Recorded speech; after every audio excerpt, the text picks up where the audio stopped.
streets, truth under attack. Everybody's loud, nobody's got facts. Feeds keep scrolling, nerves stay tight. Matchsticks flicked in the dead of night. They sell fear, cheap package the lies, while the clock keeps ticking, empires on fire. Can't sit quiet while the world's on edge. Lines in the sand, standing on the ledge. No script, no leash, no polished choir. Just a voice in the dark and a spark to the wire. This is and I'll bring the fire. Gonna light it higher. No filter, no fear, I say it raw. Strike the match, let it burn through the fog. This is and I'll bring the fire. And I'll bring the fire. Everybody's selling truth like a brand, buying opinions they don't understand. Talking in circles, screaming online. Keyboard courage borrows binds. Yeah, power plays dressed up as peace. Same old wolves with different teeth. But silence is loud when the house is burning, and the fuse is short, yeah, it's still learning. I don't dance for the left or the right. I stand in the heat, I stand in the fight. No strings, no chains, no manufactured choir. Just gasoline thoughts and an open lighter. This is and I'll bring the fire. Gonna light it higher. No filter, no fear, I say it raw. Strike the match, let it burn through the fog. This is and I'll bring the fire. And I'll bring the fire.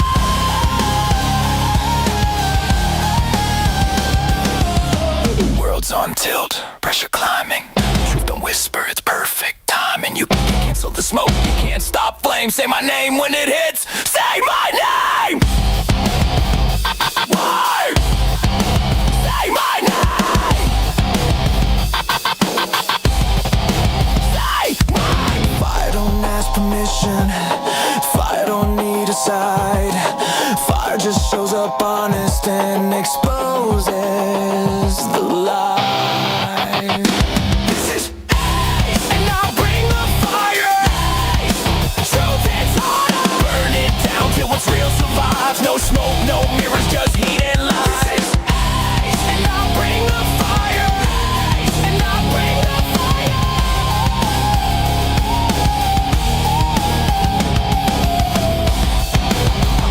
American fire. Strike it. Let it speak.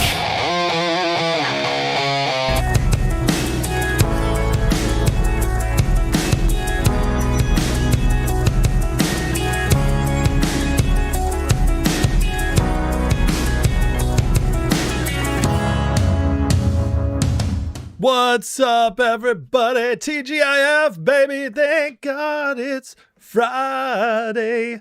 We made it. We made it. What a day. What a world. What a world. What a world. We have a lot to get to today, folks.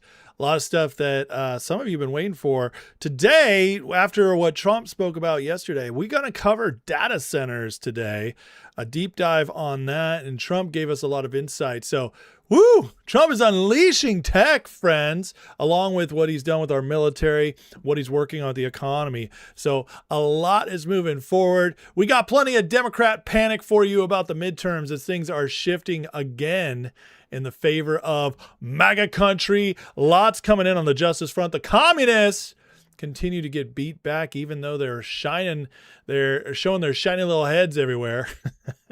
Iran is ramping up again. City of London is in full backwards panic. And of course, we got a grifter report today starring some of your favorites, including the Tucker Carlson in his latest interview, all saying all kinds of nonsense. So a loaded show today, friends. I mean, loaded with at least 5 segments. So we got a lot to get to, but first I do want to say hey to everybody. Thank you for watching. Hit that like, hit that subscribe. Hope you guys are enjoying your Friday, getting ready for the weekend. Was it Living for the Weekend? What was that old song that everybody's working for the weekend? We almost there? I know that's what you guys really pay for is my my vocal cords. That's why you guys all show up. That's why I'm so popular. But hit that like, hit that subscribe, jump in the chat, say hey, become a part of this amazing community. Have your conversations, ask your questions, get in on it, all that good stuff. So, folks, let me say hey to some peeps. Let's do some shout outs, and then we'll get going on the show. We got Rafe numero uno today, Pat M, Gen X Maga, Golden Code, Christina, Dadbot Todd, Saved by Grace, Nick Majors, George Papa Nicola, Tammy Anderson, Lisa Doxy, Candid K, Kelly D, Nick Majors, K Shui, Kevin Tweedy, Ramona, Francis Riley, 8-Bert, Senile Tyrant, Kellyanne Washburn, Autobahn, Cat Sink, Adrian Patel, Scott Volkovich, Huckleberry Squid. I like that. Huckleberry. I'll be a Huckleberry Squid. Pete Sunnyside, Sonny Danielson, Carl Underhill. I don't know how to say that one. Jeremy, John, Max Callantine, he's in here. Titan fan, the one, what to do? Shogun, my DEI hire. He's got to run off to go hang out with a girl. What's up, dude? It's not what I pay you for. Just because you're a DEI hire doesn't mean you can go do whatever you want. It's a Friday. It's work day. Get back to work. Get back to work. Jeez, these DEI people just walk all over us. Carol Hadzik, what's up?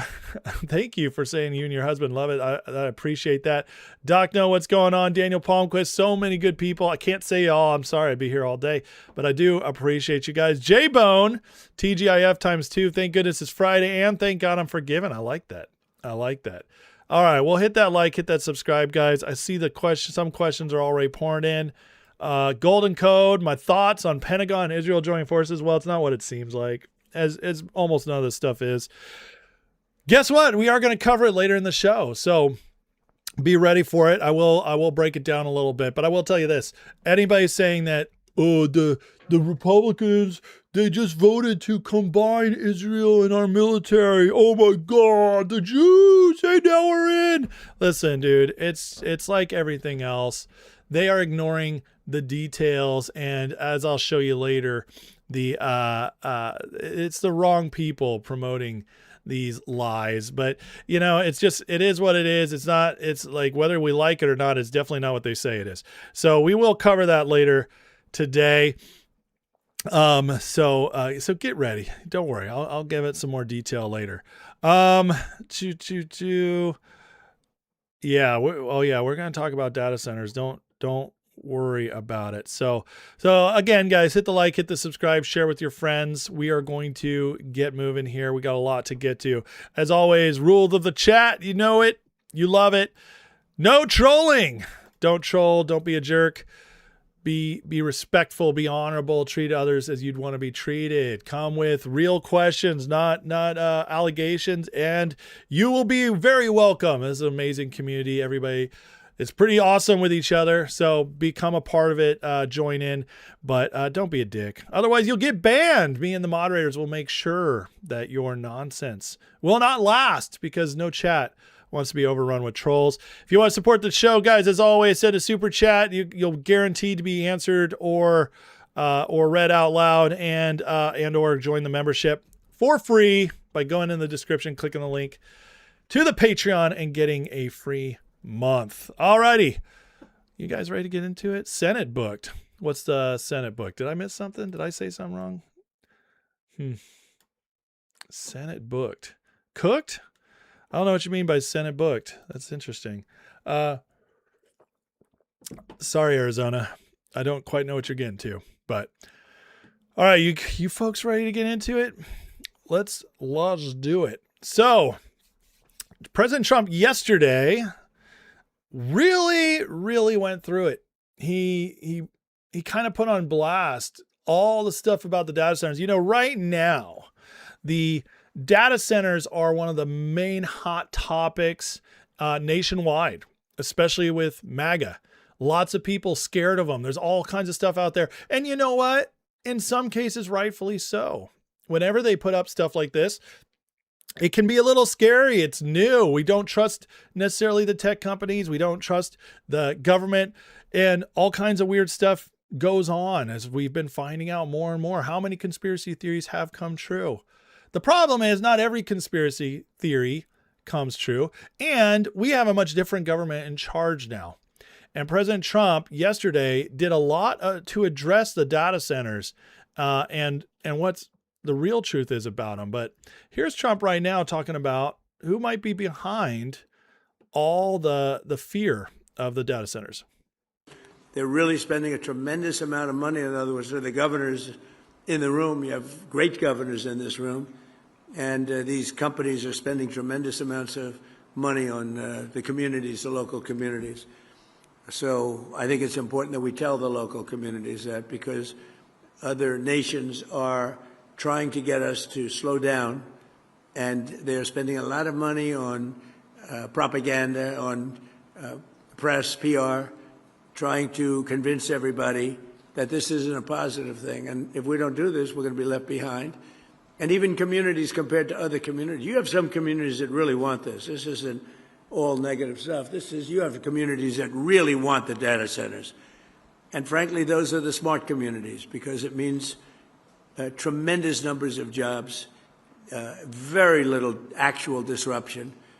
And the ones that don't want it, the happiest people in the world are foreign countries, number one, and number two, other communities within our country, because they're begging for them to be there. And some of them are great communities, very, very forward-looking communities, very smart communities.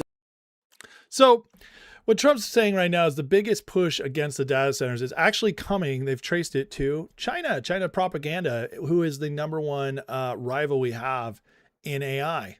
Now, there are some legitimate concerns about AI data centers. Do not get me wrong.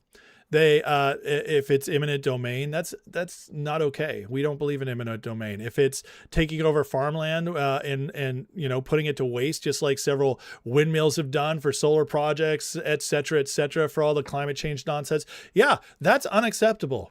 So it's our job as citizens to get engaged and make sure that this is done in a responsible way. But the real lie, I believe, is the push behind what the data centers actually are themselves. And that's, I believe, where the actual conspiracy is that is starting to be unwound as people look into it. Here's from Data Republican. It says, the conservative protest against AI data centers has an anti-ICE NGO organizer. Huh? Why is it coming from those people? Well, that's okay. Is that somebody you trust? Is that somebody you want to be on the same side of? DSA member Facebook money. Why would they be against it? The side that's City of London funded, infiltrated by Cuba, as we've learned. That's who you want to trust on this stuff? Other than that, totally grassroots, she says. By the way, we all know data brings the receipts.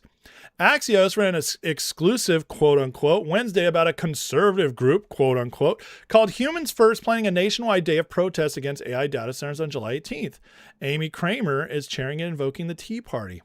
Axios did not mention that Humans First was incubated by the Center for AI Safety, organization funded with millions from Facebook co-founder Dustin Moskovitz, or that its original staff included a Sunrise Movement organizer who sat in Pelosi's office with AOC and a DSA member who organized for Kamala Harris. NBC News described CAIS as having founded Humans First to be sort of a Trojan horse to make AI safety issues more palatable to a conservative political audience. Interesting stuff. Parker Thayer has exposed the Action Network backend. And then she goes on and on and on and bringing the receipts. But regardless, guys, these are not good people.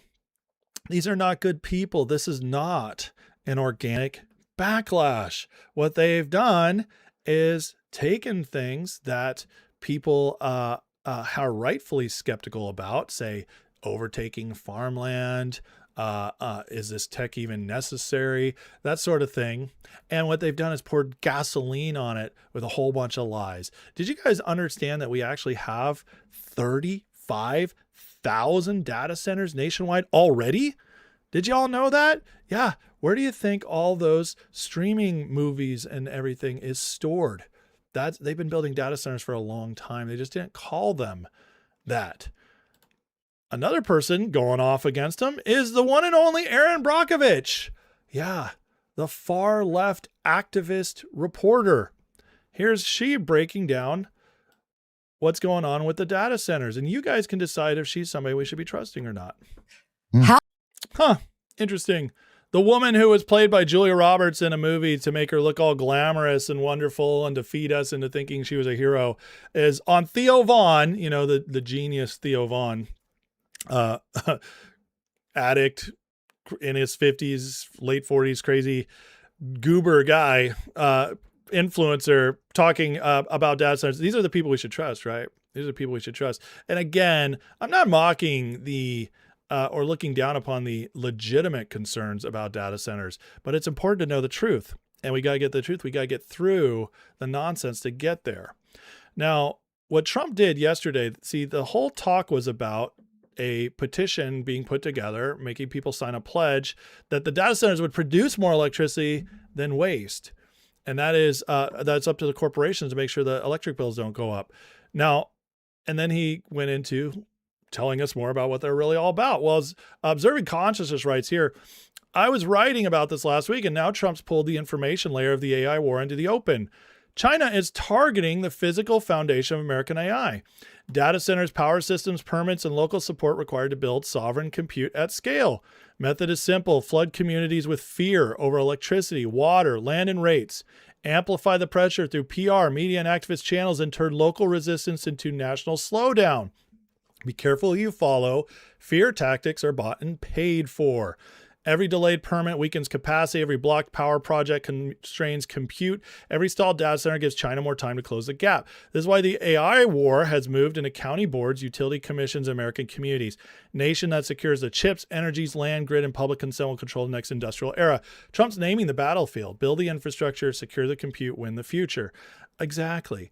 Now, I always find it so funny that so many people who trust President Trump, who believe in this agenda, who want him to unleash the economy, are the very same people that are also terrified about AI, terrified about data centers. I'm here to tell you folks, a data center is basically just a giant box full of computers to run this AI race. Whether you're scared of AI or not, okay, there's legitimate concerns, but there's also completely illegitimate concerns, like AI is going to take over the entire world. You know, there's a reason why we have been psyoped into being scared of AI our entire lives, whether it's Terminator, whether it's Matrix, so on and so forth. And I believe it's because the truth about AI is that it's never going to reach this general intelligence that so many people are totally fearful of, because AI can't have a soul. The human body and mind cannot be translated into a computer no matter how much you do it. And by the way, every single actual programmer who works closely with AI that I've ever talked to knows this, because it's always going through processes that the human mind just, you know, being that we're created beings with a soul and a spirit, that cannot be replicated. There are things humanity, just a machine can never replicate. So why would they seed fear in us about this for so long? Is it maybe because the tech will bring about amazing prosperity and opportunities and creativity that we just can't reach without this tool? People were scared of the internet too. When electricity was being spread city to city, people said, watch out for the electric demons. This has always been a fear. Industrial revolution is a major one. There's always a fear of new technology that people don't understand. And yet it's important to remember, AI, just like all these other tech, is a tool, and it will be used by who uses it, good or bad. It's not in and of itself innately good or evil. It is a tool created by man. And guess what? Every tool created by man so far has, at least on a massive scale, has achieved more good than harm. It's true. Even the internet, which the internet's been used to do terrible things, but it's also the reason we've been able to expose everything going on right now. It's why I, an independent person who covers all this, can speak directly to you without needing a massive paid for studio and connections and networks and cable and all that. It's why it's saved us. It's set us free. And that is the same thing with AI. I believe that the boom that's going to come out of AI, I trust President Trump in this. And you know what? I actually believed it before he came along into it. I started using AI and researching it deeply in 2023, before Trump came on. And so it's true. AI is the next great thing, regardless of how you think of it, it's coming. So you can either lean into it, figure out how to use it, or you can kick and scream and be left in the past. President Trump refuses to let that happen. It has to be for America first, or we fall behind in the economy, in military, and everything. Unfortunately, like it or not, it's the truth. And so look at who is actually fighting it. Look at that and think through there. Now, here's Trump talking about how they're trying to offset any of the detriments of the data centers. Since I introduced this plan just a few months ago, more than 220 utilities, tech companies, state governments, and other partners have signed our ratepayer protection pledge. Electricity rates for 80% of the power distributed in America are now being kept in check by the plan. Since I introduced this plan, 220 utility, tech companies, state governments, and partners have signed the Ratepayer Protection Pledge. That's a lot, folks. That's a lot. I don't know if you know this, but there's not that many of these utility companies, states, and tech companies in general all together that are going to be a part of this. So that's nearly all of them.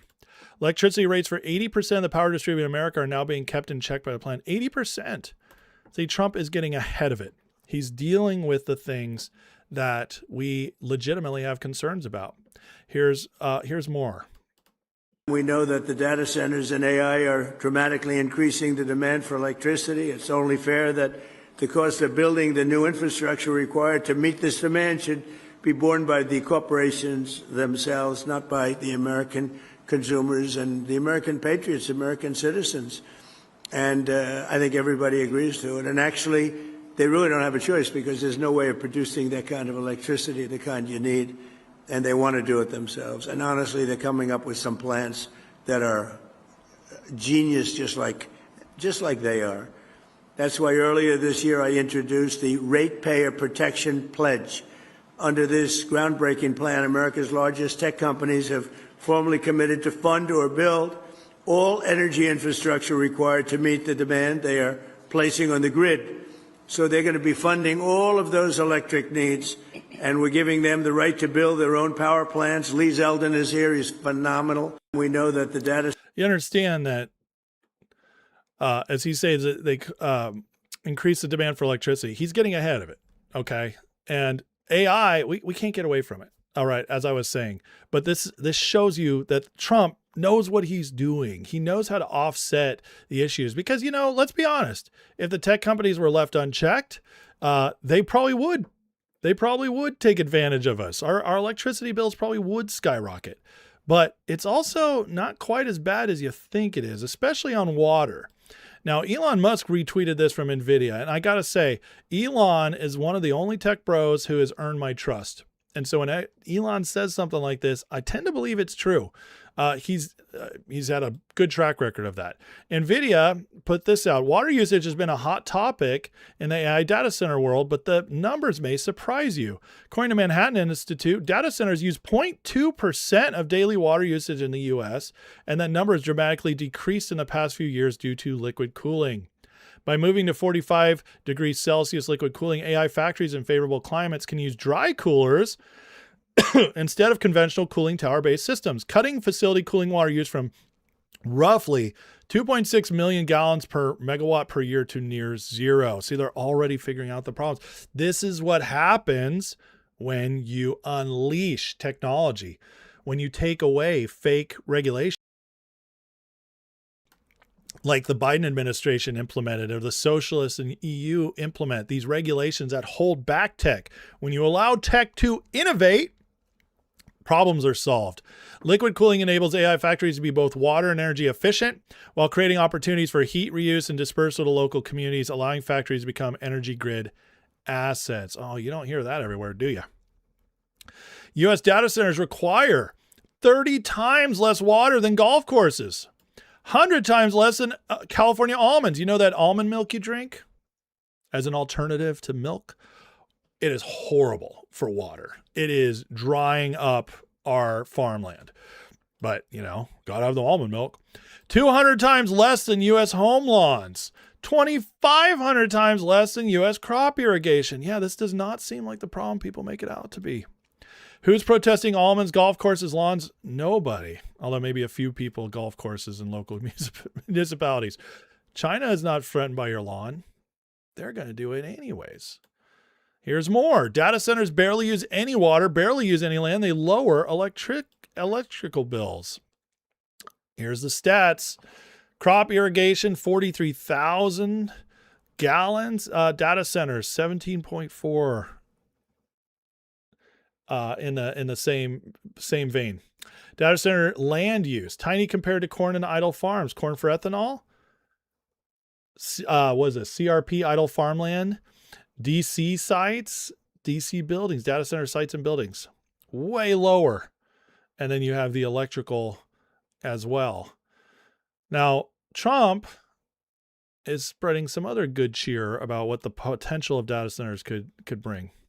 Incredible to look at, to see that we could do something like this, but they also throw off tremendous amounts of money for the community. And when you look at Georgia and you look at the revenue, think of that revenue from Google's data center construction, allowing them to eliminate all property taxes. Did you know that, Brian? That's not bad, right? So thank you very much. Great job. That's a great job. And you probably had some negative stuff, a little heat. Oh, we don't want a data center.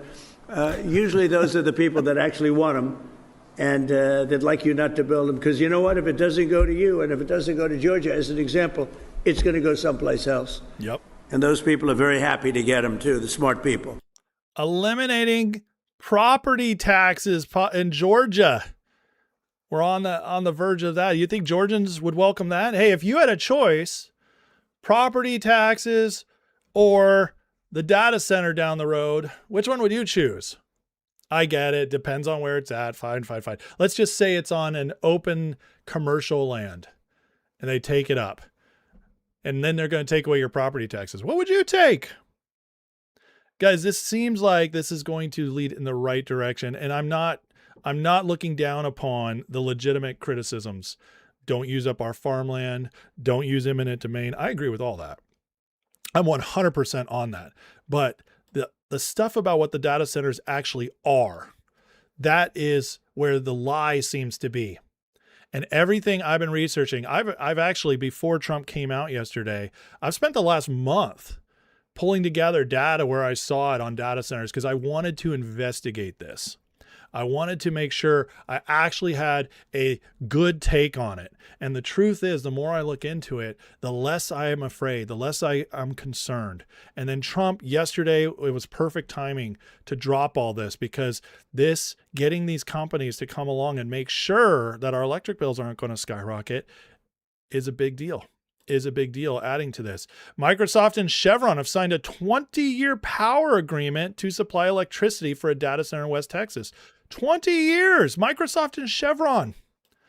Spoken person said the project will generate its own power, meaning won't draw from the grid or involve a local utility. Well, that's awesome. I do like how in West Texas, a story about West Texas, they show California prices. That's funny. That's something the media would do, right? That's definitely what the media will do. They want you to think so poorly about this that they don't show the Texas prices, which are just, around $3 right now. That's hilarious right there, how they do that. Here's Carolyn Levitt when asked about data centers yesterday. Of the American people. Finally, on the energy front, after this briefing, President Trump will participate in a historic ratepayer protection pledge event at the EPA headquarters down the street. The president will expand the ratepayer protection pledge to governors, state legislatures, developers, and power providers to ensure that everyone involved in building and powering data centers pays their own way, instead of passing those costs on to hardworking families. The president will be joined by Energy Secretary Chris Wright, EPA Administrator Lee Zeldin, and several governors who have already signed on to this pledge. And it has already proven to be remarkably successful. Nearly 200 additional stakeholders have signed on since it was first announced, including utilities, data center developers, public power authorities, co-ops, and state governors. As a result, the pledge now covers 80% of all the power delivered to American homes and businesses. President Trump's bold leadership is turning data centers from a source of concern into engines of growth and opportunity for communities across this country, all while cementing America's dominance over China in the global AI race. The president is ensuring the American people are never left footing the bill so private companies can benefit. Instead, President Trump is leveraging the data center boom to deliver real, tangible benefits for working families and small businesses. See, what's so brilliant about all this is that first of all, they're taking head on the criticism of data centers. Now, that's bold, okay? Most presidents, most administrations would dance around this as long as they possibly could. Don't do it. Don't show us don't show them who we are. Don't go there. It's not good, especially in a midterm year. Are you kidding me? This is going to scare people. This is going to, because people are going to believe what they want to believe, which is all true. And yet the Trump administration is hitting it head on. Why? Because it's solutions. And again, I don't think the Trump administration would be doing this if it wasn't legitimate. I really don't. And I'm sorry, that's just 10 years of following the Trump team talking there. I'm sorry, I only got 10 years of being backed up that Trump's just mostly doing good things for us. Sorry, call me stupid, but I only have 10 years of this being backed up. But I'll say it, like, it's brave of them to do this, and it's good. It means they're heading it off. And the thing is Trump, what this tells me is Trump fundamentally believes this is important for our prosperity in the future and for us to stay on top of other countries. This feeds into everything: our economy, our tech, our military, you name it. This will touch everything. And Trump knows it. He knows this. And again, there is, if the tech companies were allowed to run wild, blah, blah, blah, I get it. Okay. I get all that. But here's the thing. We are in charge now. We're going to be in charge for the considerable future unless we completely screw things up, which I just don't see that happening. Not as bad as the Democrats, by the way. We're becoming more MAGA. The Republican Party is becoming more MAGA with every single primary and every election. That's the trend. And those trends don't break easily. So going forward, there's a pledge, right? Sign the pledge. Well, here's the thing. You sign this pledge and you make a commitment. So even after Trump's gone, there's going to be local municipalities holding you to it. There are things that matter here, even though it's not law. And by the way, this could be the beginning of getting to a law, or at least local laws, and then that'll hold them in check. So I don't have these concerns long term. I think the Trump administration is planning long term, which is why they're doing it. Now, here's Governor Abbott talking about how to deal with them in Texas. Texas is definitely taking a lead here. Data centers must bring their own power. They must reuse their own water, and they must reduce electricity costs for residential customers as well as small business customers. Those are bottom line expectations. Texas, which red state, okay? Red state. Why is it the red states leading on this? Why? Ask yourself that. We all look at the Democrats, the communists, the globalists, and we hate everything they're doing. We know everything they're doing is bad for us. So you're telling me that they're the ones leading now in the fight against data centers and we can trust them? Do you understand that's exactly how Democrats keep getting back into power when it's when we all know they're crazy, when we all know they're terrible? Because they'll find one issue that people are scared about, worried about, and they'll say, oh, we could feed into this. Again, ask yourself where the fear is coming from. What legitimate place is it coming from? Did somebody in your, in a town next to you have eminent domain come in? Okay, that's legitimate concern. Are you watching your farmland be eaten up? Okay, that's legitimate concern.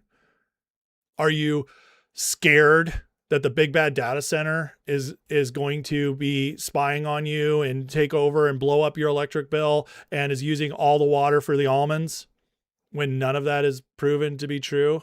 Is that what you're scared of? Because that's not legitimate, as the data clearly suggests. So ask yourself if your fears and concerns are legitimate or illegitimate, and then ask yourself why the people most afraid of this stuff are coming from the left. Just do that. Here's Here's East Texas pledging.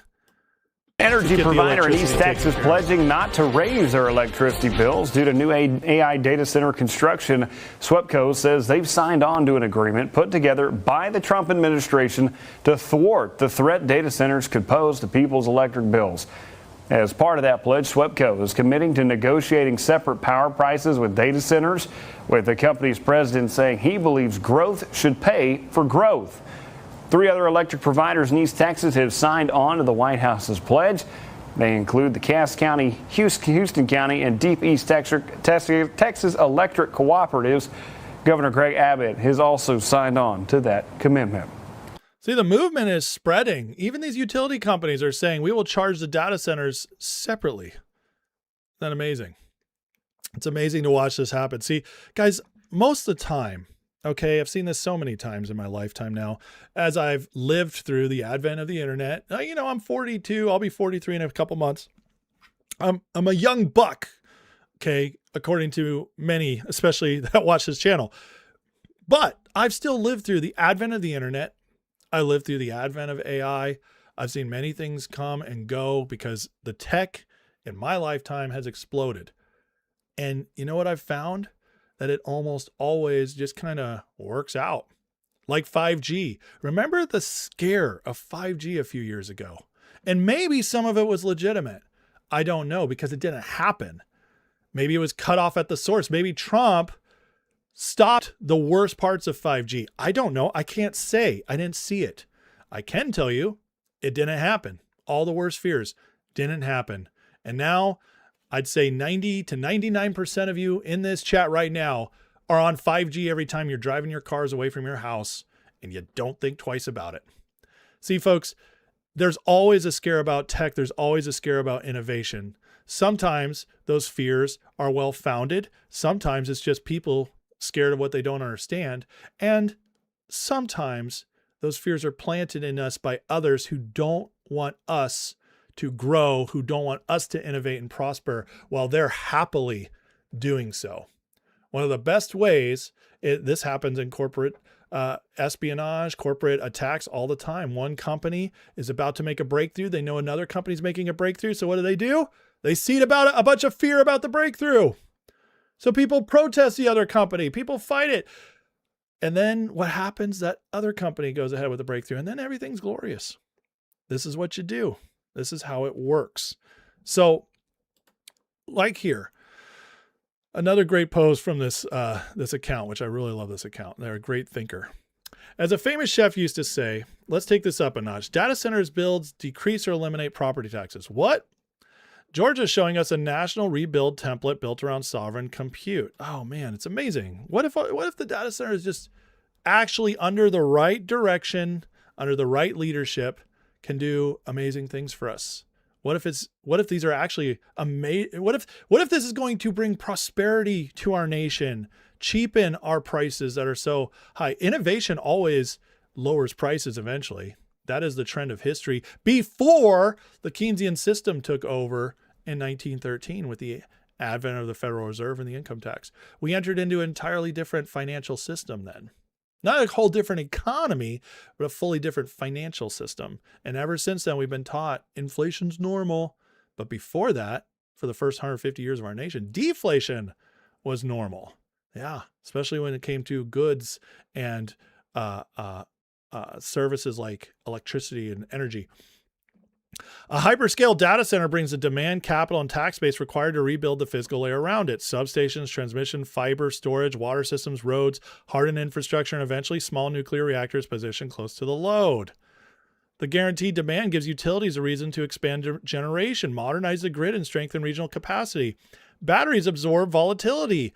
SMRs provide stable baseload power. Power company integration tightens the relationship between generation, storage, and delivery, bringing operating costs down while increasing reliability. Community gains from the same structure. Jobs, new infrastructure, stronger public revenue, and commercial tax base large enough to reduce the burden carried by homeowners. Then the orbital layer begins to make sense. Reflected sunlight, space-based powers, terrestrial receiving systems require ground infrastructure capable of collecting, converting, storing, and distributing the energy. Campuses already concentrate substations, switching systems, storage capacity, security, and constant demand needed to become future receiving nodes. Go on down until here. Georgia's the proof of concept. AI tax relief template. Once one state does it, public mandate shifts. AI becomes the anchor around which America rebuilds its power, industry, infrastructure, and local prosperity. Watch it spread. Amen. You see, there is an if in this. What if the bad guys take over? Sure, I get it. But can you always live your life in fear of that what if? And I would say no. What if the bad guys take control of our military? Guess what? They have before. We survived it.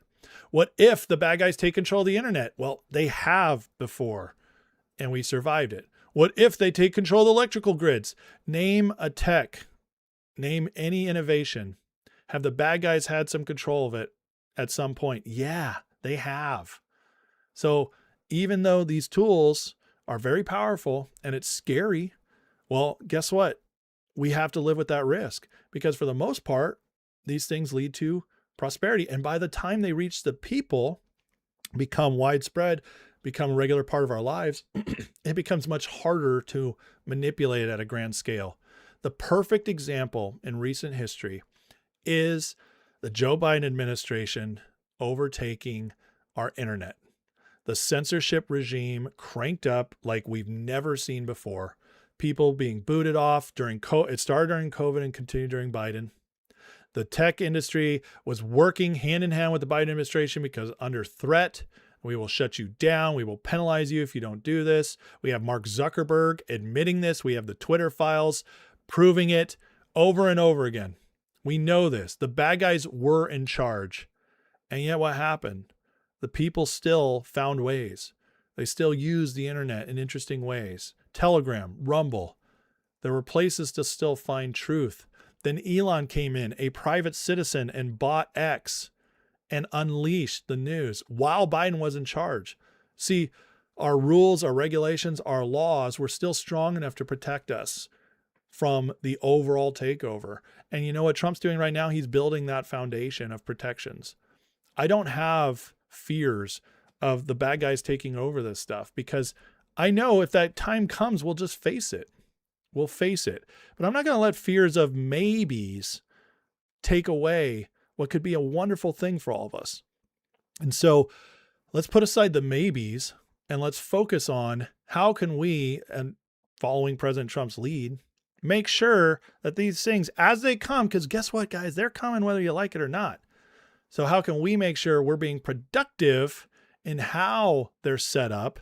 And maybe, just maybe, we get a crap ton of benefits out of them while still allowing our country, our tech, to lead the world and stay far ahead of China, the EU, etc. for decades to come. And honestly, where we're at now, there's no going backwards unless we stop it. And that's why they're psyoping us. So again, to finish it all out, your legitimate criticisms are legitimate. Go fight. Make sure the eminent domain doesn't come to your community. Make sure that those farmlands are protected and they go to commercial land. There are ways to do this. We're plenty of land in America, plenty of land in America for these places to go. So make sure that's what it is. Get involved in your local community. But don't be that person who says, oh, because one data center, way it's handled is bad, all data centers are bad. Because that is the kind of thinking that the left, China, they all want you to have so that we don't innovate and grow our economy to new levels. And that's why President Trump is taking the unpopular stance and willing to take the political hit in the meanwhile while getting ahead of this, because he knows the truth. And I hope, after I covered all this, it at least opened your eyes, your mind a little bit more heading forward as to what's possible. All right, guys, hit that like and subscribe. That's just the beginning of today's show. But I'm glad Trump brought it up because I've been waiting to cover that for a while. Let me get into the chat real quick before we move on to the next segment. Let me answer your questions and comments, anything I can see that's I'm tagged in, and just make sure I'm covering all my bases. I know that was a sensitive subject, to say the least. Kay Shui says that data centers have been being built in the 1940s since computing, and that is absolutely true. Annie Scruffian says, liberal communists don't want America to improve, grow stronger, or maintain self-sustainability. 100%. Yeah, absolutely 100%. Lisa Couture says, my company has doubled and tripled our orders because of AI data centers. They don't want us to be prosperous. Yeah, I agree with you. Mr. Bungle says, once we get nuclear energy rolling there will be no worries about data centers and energy.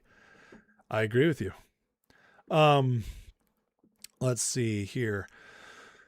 Max County says, I'm worried it'll be like flock cameras. Says, may good for you until they start spying on you for no reason. Well, I'll tell you this, Max. Do you have a cell phone? Do you have one of this right now? Because this is the ultimate spy on you device. And the vast majority of us willingly carry this around with us everywhere. So the surveillance state that so many are afraid of, I get it. I do. Okay. I used to be one of you. So I understand the arguments. I understand the fear. But here's the deal. We've already given in. The question is, what are they going to do about it? See, their resources and the resources and our laws protect us because they have a lack of resources. They can't go after every single person. It's impossible. So even if your data is so we all have made a choice, right? We've all chosen convenience over that, unless you live in the woods somewhere. For the most part, we've all made that choice. And I'm not saying it's the right choice. I'm just saying it is what it is. And in making that choice, guess what? The world didn't collapse on us. We've seen bad things. We've seen what's going on in Europe and China. We've seen what the Biden administration and Obama administration tried to do here. And yet we all survived it. So you can worry about surveillance. Like, I don't like flock cameras. I think it's gross. But do I really worry about it that much? No, I'm not really worried that much about it. Because I know there's grassroots people, there's other people going up there, and I'm just going to trust that stuff like the Supreme Court will pass more protections for us, like where the Supreme Court just amplified our protections under the Fourth Amendment for cell phones, okay? Protecting our privacy. That's the only thing that can truly protect us. Because as long as we grow in tech and go along with it, we're always making that give and take. We just have to, eventually we just have to make the decision, are we going completely off the grid, or do we want to live in the world, be a part of the world, and try to make a difference within the world, despite the fact it's taking some compromises from us. Let's see here. Always listen to a former communist warning society about the looming threat of communism. That's a great quote, Annie. So good. Let's see here. Rashly Basis, saw the video where I said I had 6 kids. This is the way. Yeah, man. 6 kids. I do. Wanted to have more, but we couldn't do it. Let's see here. Don't worry, Pilot. I'm going to talk about the NDAA and the 2019, Section 2019. It is not what people say it is. And there's a whole lot of talk about a PSYOP. Oh, Israel and the American military are merging. No, it's a total PSYOP. It's nonsense. Total nonsense. It's more about intelligence sharing than anything else. Wish Trump was 20 years younger with the same base of knowledge. He deserves 20 years of R&R. It would be nice for us to have 20 years of his. I mean, I agree, but we get what we get, and we don't throw a fit, right? Let me happy and make this happen. It's up to us to carry it on after him. Let's see. I mean, the noise issues might be a legitimate complaint, Lisa. See, again, legitimate versus illegitimate complaints. And I have a feeling the data centers will get much quieter as they improve. So.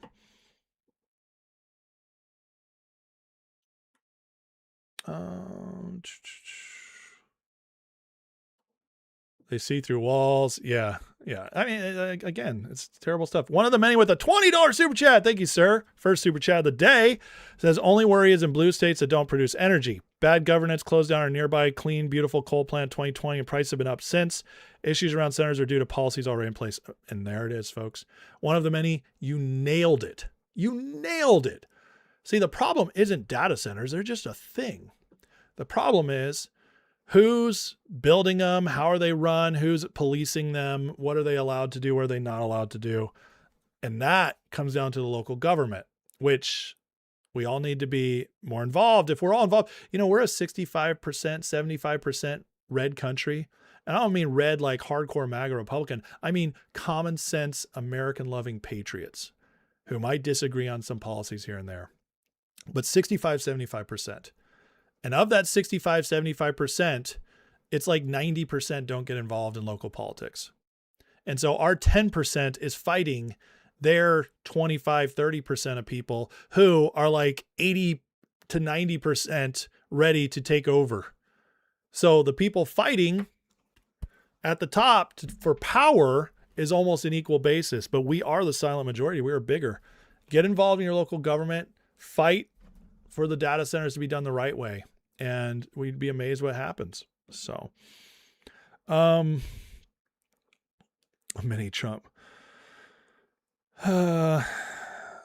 So anyways, New York cheered when they closed their nuclear power plant. It's like, it's cheering managed decline, right? It's cheering managed decline. It's gross. What do I drive? A Mercedes Sprinter? How do I get the kids around? No, a Ford Expedition. 2017. As someone who never wanted to own a Ford, who hated Ford, I gotta say, the modern Fords, at least the trucks, I can't speak to the cars. And I buy modern, I mean, mine's even 8 years old. It's awesome. It's a great car. A lot cheaper than a Sprinter van. A lot more fun to drive too. Okay, let's get into it, folks, shall we? Also, I got 2 kids getting to the point they are going to be driving. So, all right, guys, hit the like, hit the subscribe. We're going to go on to the next part of the live. We got much more to get to, but, sorry, checking something. All right. But yeah, hit the like, hit the subscribe. Thank you for watching. Please get in the chat. Tag me if you got questions, comments, disagreements. Just be honorable. Do not troll. And and from there, just if you want to support the channel, super chats, join as a membership, all that stuff, yada, yada, yada. Thank you guys for your attention to this matter. We have so much more to get into. So let me get into this. By the way, I did see somebody ask, is anybody in the chat close to a data center? So I'll ask that right now. If you're next to a data center, throw it out there. Let me know. Let me know what your experience is. Let me know if negative, positive, nothing. Just throw that out there. Just put like, yes, I'm close to a data center and it's loud, or and my electricity went up, or and my electricity went down. Just say something like that. I'd love to know if anybody's in here, so we can get some actual real life feedback. Yeah, those suckers are big, those Sprinters. Yeah, there are fluids much better for cooling than water. 100%. That's what they were already saying. Razorback, I want to make a joke about Ford and the Niners. Don't want to get kicked out. Smart man. Smart man. I love it. Rashly Bay says, per land used, data centers use a tiny fraction of water utilization. Multiple real world examples of data center profits lowering energy costs, property taxes. Yes, this is all true. True. When it comes to noise, think about how much noise and smells oil derricks bring. Oh yeah, energy does bring noise, 100%. Thank you, Anna. I appreciate that. Golf courses do use way more, as I've already shown. Tracy Angel says, it's in my backyard across a cornfield, no change in utilities. So that's good to know. See there, folks? I'm down the street from a bunch of huge ones. My electric bill is still $800 this summer, just like 10 years ago. Wow. I mean, the fact that your electric bill hasn't gone up in 10 years is actually pretty amazing. $800 a month in the summer? Where do you live? That is crazy expensive. Fountains of Poetry says, here's my concern as someone in Georgia. We bought Hollywood for financial reasons, and my state lurched to the left. Worried what blue state tech bros will inflict. Well, I'll tell you this. Tech bros aren't necessarily blue. In Texas, the tech bros came in, and Texas and the Californians came in, and Texas is more right now than it was before.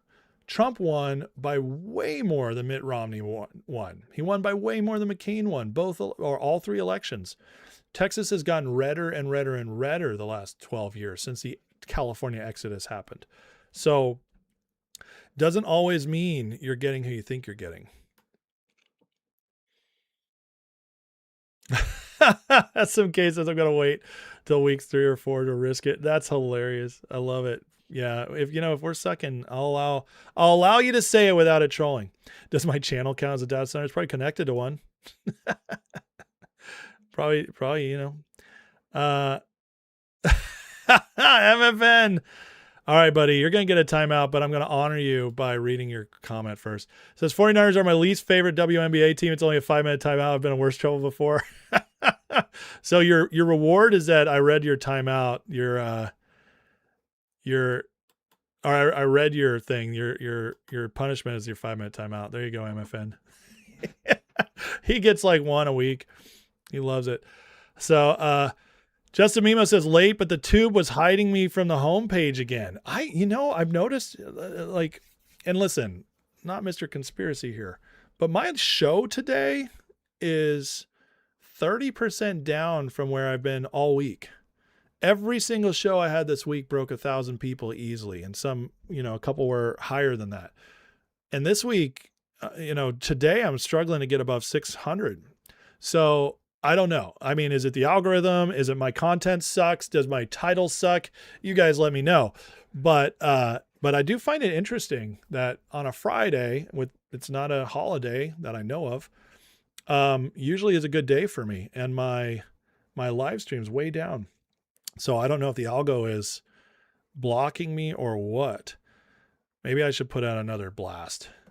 Maybe let me do that real quick. Let me see if I put out one more blast to the community, if it does anything. Maybe I'll put up a quiz. People like quizzes. Let's see here.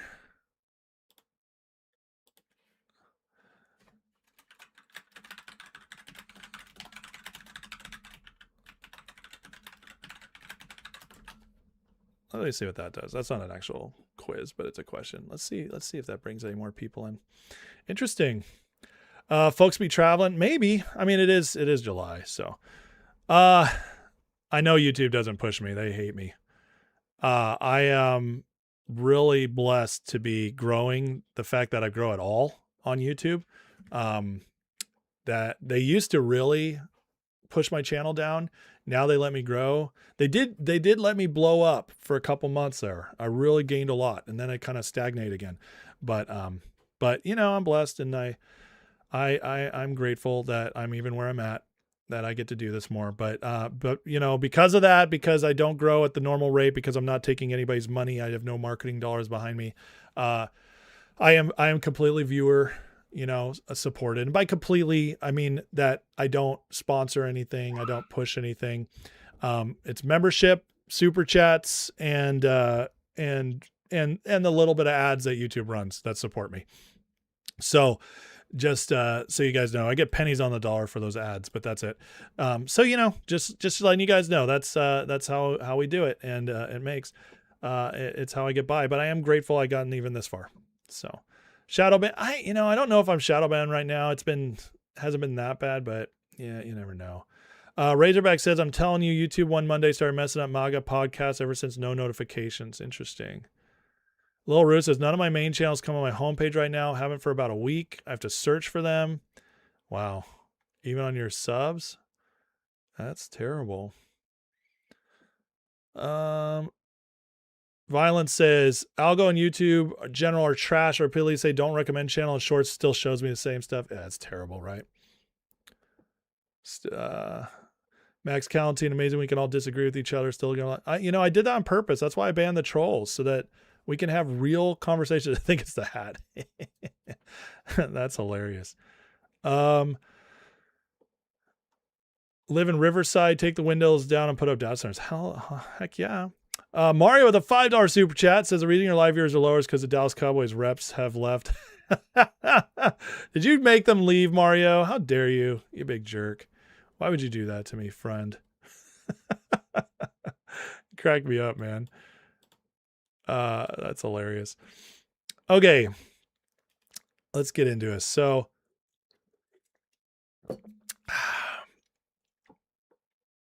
YouTube promotes the right-wing pundits and never discuss city line. Yeah, well, that's one of my favorites, right? That the Candace talks about being so oppressed. The Jews are in control. They're blocking me. They took out Charlie. Well, one of the main logics behind the whole Candace Owens thing, why everything's nonsense, is like, well, Candace, you're way harder on the Jews than Charlie ever was. Why are you thriving? Tucker Carlson is way harder on the Jews than Charlie ever was. Why is YouTube still pushing him out there? So, I mean, it doesn't take much. The logic, really shuts it down pretty quick. I do like hitting the trolls. I do. Pete says, mainstream local TV channels fill up your suggestions. Interesting. That's very interesting. Yeah. Well, thanks, guys. That's all. It is interesting to see what people get, I was saying, my live shows this week, I was having one of the best weeks I've ever had on live shows. And then today I started talking about data centers and I get suppressed, feels suppressed. I can understand like a slightly off day, but a 30% drop day over day, that feels like suppression. But, who knows? I don't know. I don't want to be YouTube. If you're suppressing me, what's the deal? I know your algo's listening to me. I know it's listening to me. Anyways, let's get into it, folks. We got so much more to get to, but thank you again, guys. Hit the like, hit the subscribe, at least tell YouTube that you guys love me. And then we might break through. Okay. So Trump, the big war going on right now it's not just Iran. It looks like Iran because that's where we're physically seeing it, but it really is breaking the globalist hold nationwide, internationally wide, I should say. Breaking it off, busting up Iran, and Iran is now the main focus point of that. And Trump continues to, very smartly, crack down in ways that is not just messing with Iran, but the City of London structure. And here is one right here. Please let this statement serve to represent until further notice that from this point forth, any and all damages done to ships, cargo, or anything related thereto will be paid for by Iranian money that the U.S. has in its possession and controls. These damages may be very substantial, but nevertheless, this is a fair and equitable thing to do. Thank you for your attention to this matter. You know what Trump's just telling them? Oh, you guys done screwed up so bad, and now I'm taking all your money. See, we hold billions of dollars of their assets. Thanks, Secretary Bessent. Thanks, President Trump. And yes, even before that, we'd had some of them, but now we hold billions and billions of their dollars in assets. And Trump's like, I'm just going to spend it all. I'm going to give it to everybody else. You guys had a chance to get it back in the MOU I gave you. And now you're playing games. So not only is every single time you attack somebody, I'm going to light you up, but now I'm going to spend your money too. I love this. And it's funny to me that this just comes out now. It's not like Trump hasn't thought about this, but we're under a pressure campaign. Trump is working on breaking them, not just physically, but mentally as well. Totally, because they were thinking, hey, we figure this out. We get through this, win or lose. Eventually we'll sign a deal. We'll get all our money back. And now Trump's like, there might not be any money waiting for you. This is a demoralization campaign in the best kind of way. And while he's doing that, our bombing is really increasing. Here's Jesse Waters, the latest from last night. Fox News alert, bombs away.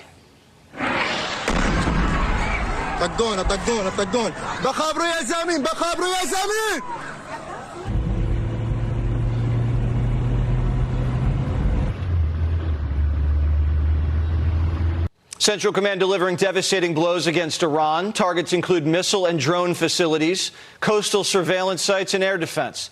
B-1 bombers tore into the mullahs for the first time since the ceasefire. The long-range jets packed with 2,000-pound bombs flying at the speed of sound. Our electronic warfare aircraft also headed into theater, deployed out of Maine. They're stopping over in the UK. Now, it jams enemy communications, radars, and navigation. And they're only in the fight when it's a real one. Once Iran caught wind, they threatened to bomb the British base. Good luck.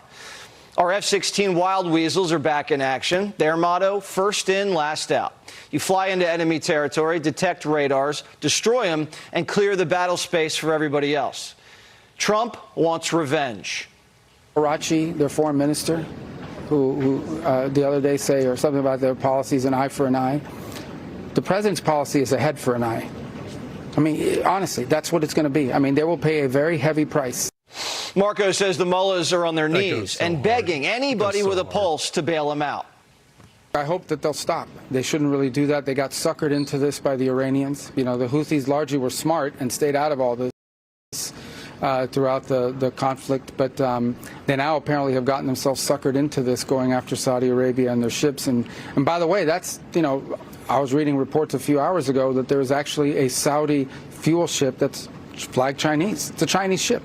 Are they going to blow up the Chinese ship? And this becomes a problem for China. This will become a problem for the whole world. This could open up a second front. The Houthis claim they're blockading the Red Sea, but they're not. They did clip some tankers. One of them, a Saudi ship, now leaking oil into the water. This could snarl commerce. Today, oil closed over $100 a barrel. The commander-in-chief says if Iran or its proxies hit a ship, repair costs are coming out of their pocket. All their frozen cash we're holding, we'll just wire it to the ship company to plug the holes. Trump's considering a massive attack against Iran, bigger than Epic Fury. He says Israel would jump in, but we don't need them right now. And this just in. We're learning European diplomats are evacuating Iranian embassies. They must know something. Now, Apparently Jesse's speaking Japanese, and that's why his dub is off. I don't know, but is that bothering anybody else? Anyways, the information's good. suddenly Iran wants to come back to the table, but the president says no. Quote, they haven't felt enough pain yet. Iran is begging us, okay, both directly and indirectly. Let's do a deal. Let's talk. Let's talk. Iran is begging every day. The problem with Iran is every time they make a deal, the people that are in charge there, they either break it or they want to change it. So it looks like they're not ready to make a deal. So they're going to continue to pay a price. And they're going every night the price gets higher and higher and higher. And that's what's happening now. He's 100% right. And if you guys notice this as well, I've been following this very closely. It is ramping up. See, Trump, like, this is so different than the past. And this is what's very interesting to me. Like, it's pretty clear to me that we are in the final phases. Now, they're throwing out this thing now because Rubio said they take an eye, we take a head, which is cold as hell, by the way. That is awesome. That's like, that feeds every little masculine impulse and makes me go crazy. But, but the point is like the narrative they're running now is that this is revenge by Trump. You know why they're saying that? Because it makes Trump sound unprofessional. It makes him sound like he's just running by his gut. He's just so angry. We got to always make Trump look angry. But that's not what this is at all. What this is the final campaign that Iran, they gave every op-ramp, and it's like, we're going to increase the pressure until you break or until the people take over. And this is, we're planning apparently a huge strike coming up. The bombers are going. But here is the actual architect of the Abraham Accords talking about what he sees coming. Assets are pouring into theater, and it's clear the president understands exactly what has to be done to finish the job. That's what I expect. It means an escalation to finish what remains of the Iranian capacity to ensure they can't present a threat to navigation and to U.S. interests, and certainly not develop a nuclear weapon. So all the targets that still remain, they're definitely going to get destroyed. And do you imagine more decapitation strikes? It's certainly possible. It's interesting, that speech where Arakchi, the foreign minister, talked about an eye for an eye that the president responded to was the same one where he talked about crawling out of the rubble of the strike that killed the supreme leader. So, yes, there's more decapitation that could be in the offing, but I'm not sure it's required. Really, it's just the capability and capacity to threaten shipping and to launch retaliatory strikes like the ballistic missile that hit our troops and killed 4 in Jordan over the weekend. And we're positioned to take on the Houthis as well in the Red Sea? Yeah, we are. A year ago, of course, actually about 18 months ago, they were launching strikes up to 12 a day. The president ordered a strike against their infrastructure, put a stop to it. The Houthis know exactly what time it is, and I suspect that they're unlikely to escalate further. But if they do, the U.S. military is capable of handling it without a doubt. And what's he working with this Saudi nuclear pact? Well, look, it's telling that he's making that announcement now while we're in conflict with Iran. And he's saying essentially to the region that while I'm doing this, I'm also preparing the region for what happens afterwards. And that's building on the foundation that he established in the first administration in the form of the Abraham Accords. And he's laying the foundations for that with Saudi Arabia, which is absolutely critical. And in doing so, it's a clear message to the Iranian mullahs that their day is over and that the Accords, the United States, Israel, and our partners and allies in the region are what follows. And that foundation is being built by the master builder as we speak. How are the Israelis going to take that, the Saudis having a nuclear program? That's the question. And of course, the clip cuts off right there. Listen, Trump is completely dismantling the IRGC, which is the City of London's proxy in the Middle East that's still there. Now, they've had touches in other places, but a lot of that's been repealed. The Houthis, now Iran has its proxy, so they run the IRGC. City of London's funding Iran. Iran, in turn, funds the Houthis, Hamas, Hezbollah. A lot of H's. They really like the H word for terrorists. But we're wiping them out. We're pulling them all back. And what's happening right now is Iran is completely obliterated. Their military capabilities are completely obliterated. Yes, they got a missile into Jordan that killed 4 of our people, which is horrible. But it was Jordan again. See, they don't have the super duper secret missiles that can hit Israel. They haven't hit Israel in what, 2 months now? 3 months? I can't remember the last time I saw them hit Israel. Why? Why would they not hit Israel? They could barely get those missiles out. And then there's like the talk that we're running out of ammo. Really? Because every time I look, we're launching more strikes. Every time I look, we're bombing infrastructure. We're decapitating. We're knocking out their missile launchers. We're taking on the Houthis now. I mean, we don't seem to be running out of anything. And then the people who are actually in the know, like this man right here who helped put together the Abraham Accords, is like, yeah, we got no problems taking these guys out. See, City of London is in a very bad place. This is why yesterday I shared with Burnham, the new PM of UK, why they're allowing us to now use their bases for strikes. Interesting. What a capitulation. Or how Russia and Ukraine, the talks are ramping up. We're meeting with Russia right now. The people, Germany, France, UK have all said it's time for the Ukraine war to end. The pressure campaign is working. The question is the end point and what's going to finish this. And again, I have my speculations. Either the Iranian people are finally going to rise up and take over, which is the best case scenario, or Iran just becomes so fickle and weakened that eventually we're just like, cool, we're going to keep monitoring you guys, but we're going to leave you alone. You get no money, you get nothing from us, but you also can't do anything. So we'll leave it there. But that's where we're headed. I mean, they can't do anything. It's pathetic, honestly. And this was supposed to be the big bad in the world. Now, Trump, while doing all this, put out this very interesting post this morning about China and Russia.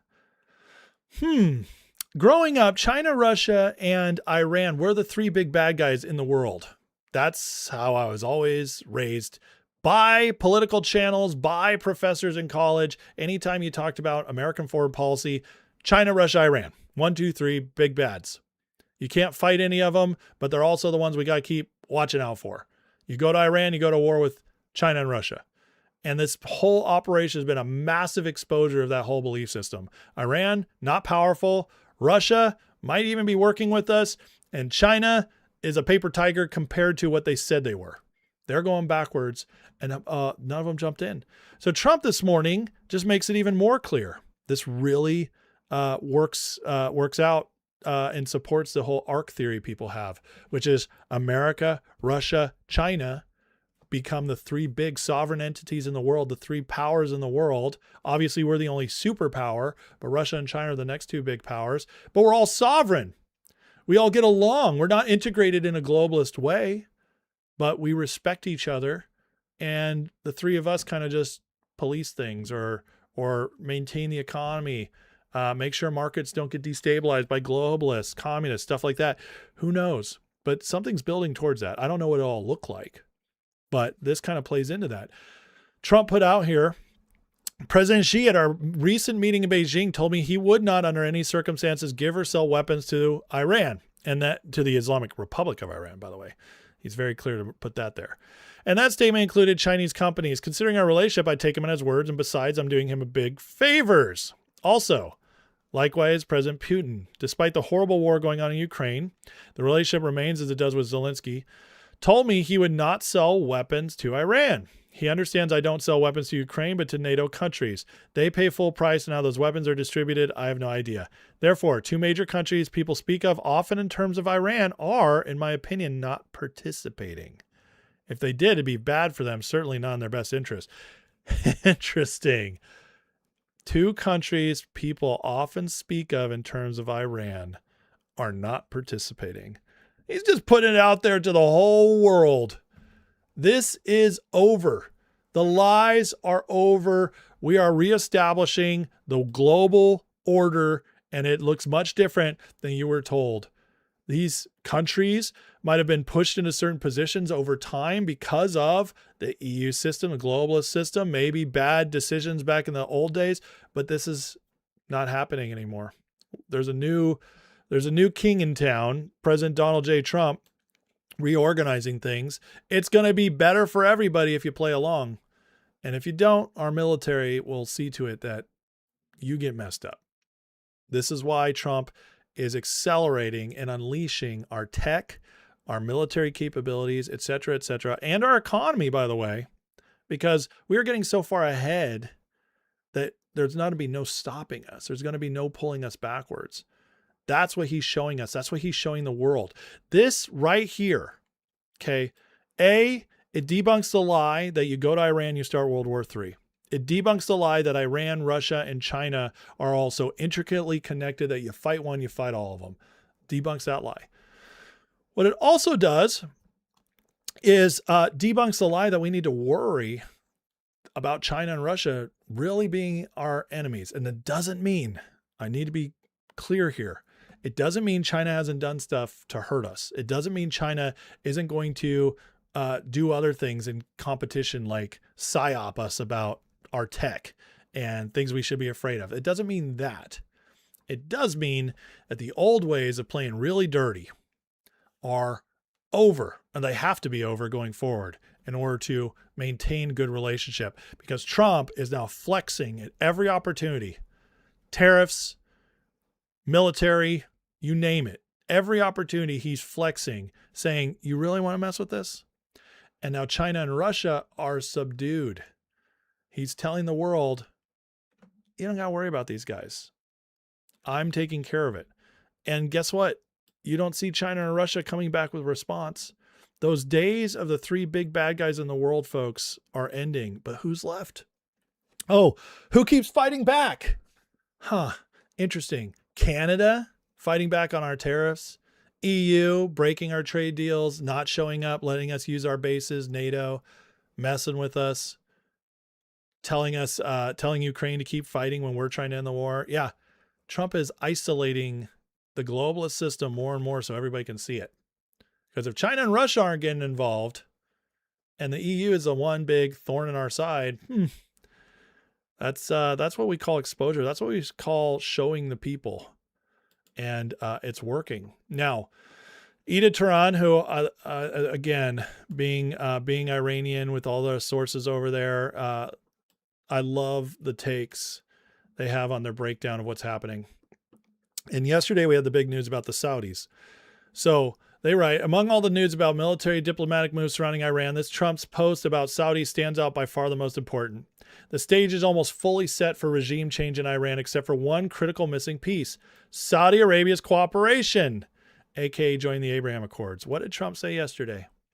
You can have your nuclear power unless you don't join the Abraham Accords. But if you do, I'll let you guys have nuclear power. A month ago, Lindsey Graham repeated twice. The MOU fails. The next step is Saudi Arabia joining the Abraham Accords. He said that after 4.5 hours of discussion with POTUS. Now we're seeing it. The MOU failed as expected and designed, and Trump is offering MBS incentives and concessions to persuade him to drop the game and join the Abraham Accords. That'll be checkmate diplomatically. Trump doesn't just want to end the war with the terrorist regime in Iran. He wants to cut it off at the root. He wants to end the nearly century-old Arab-Israeli conflict once and for all. October 7th was a suicide operation designed by Islamic regime Hamas to derail Arabia's accession to the Abraham Accords. Truth is, Arabia and the Gulf states profit from regional instability. This is true. But the real truth is the City of London profits from it. And they all use it. Of course they do. Because why wouldn't you? When you can profit off this and it's in your favor, even the good or not, if City of London's going to destabilize things, okay, we'll profit off of it. So it's true. She's absolutely right. By keeping Iran crippled and fighting their Palestine cause, they shine without competition. They've always known their security is guaranteed by the U.S. and Israel for their own survival and security neutralizes major threats in the region. Not only did they not help, they actually poured fuel on the fire of the endless Middle Eastern war. It's a filthy double game. Publicly allies of the West, privately financiers, diplomatic protectors, and propaganda machines for terrorist groups all around the world. This is why people hate Saudi Arabia so much. Because they say one thing and do another. They're one thing in front, another out the back. Remember when Trump in January 25 tried once to get hostages back and Hamas refused to cooperate? After he greenlit Israeli stake in Doha, Hamas immediately handed over the hostages and started behaving.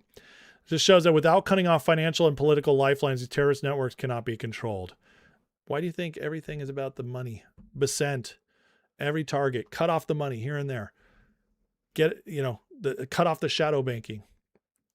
Store their assets. Trump, today, the money. We're going to be using your money to repair these ships. It's all about the money. Key to permanently ending this, filth is for Saudi Arabia and Qatar to stop playing the game just like UAE recently did. Remember when they just recently dropped out of OPEC. Trump smartly chose not to fully neutralize the Islamic regime's threat for them this time, gave Arabs time to face the consequences of their clever games, understand the era of free riding's over. Hence why they're being attacked. Now, if they want security, they must share the risk and take responsibility. Remember when he said Islamic regime is entitled to have missile program because Saudi Arabia has one too? That was a direct threat to Riyadh. U.S. has no obligation to defend a country and wouldn't let him use American base on its soil. This is so true. This is nailing it. Among the regime's proxies, the only ones not fully neutralized are the Houthis who share a border with Saudi Arabia. Trump seems to have deliberately left them untouched, so Saudi Arabia is forced to finally abandon its double game of supporting the Islamic regime and face its own war.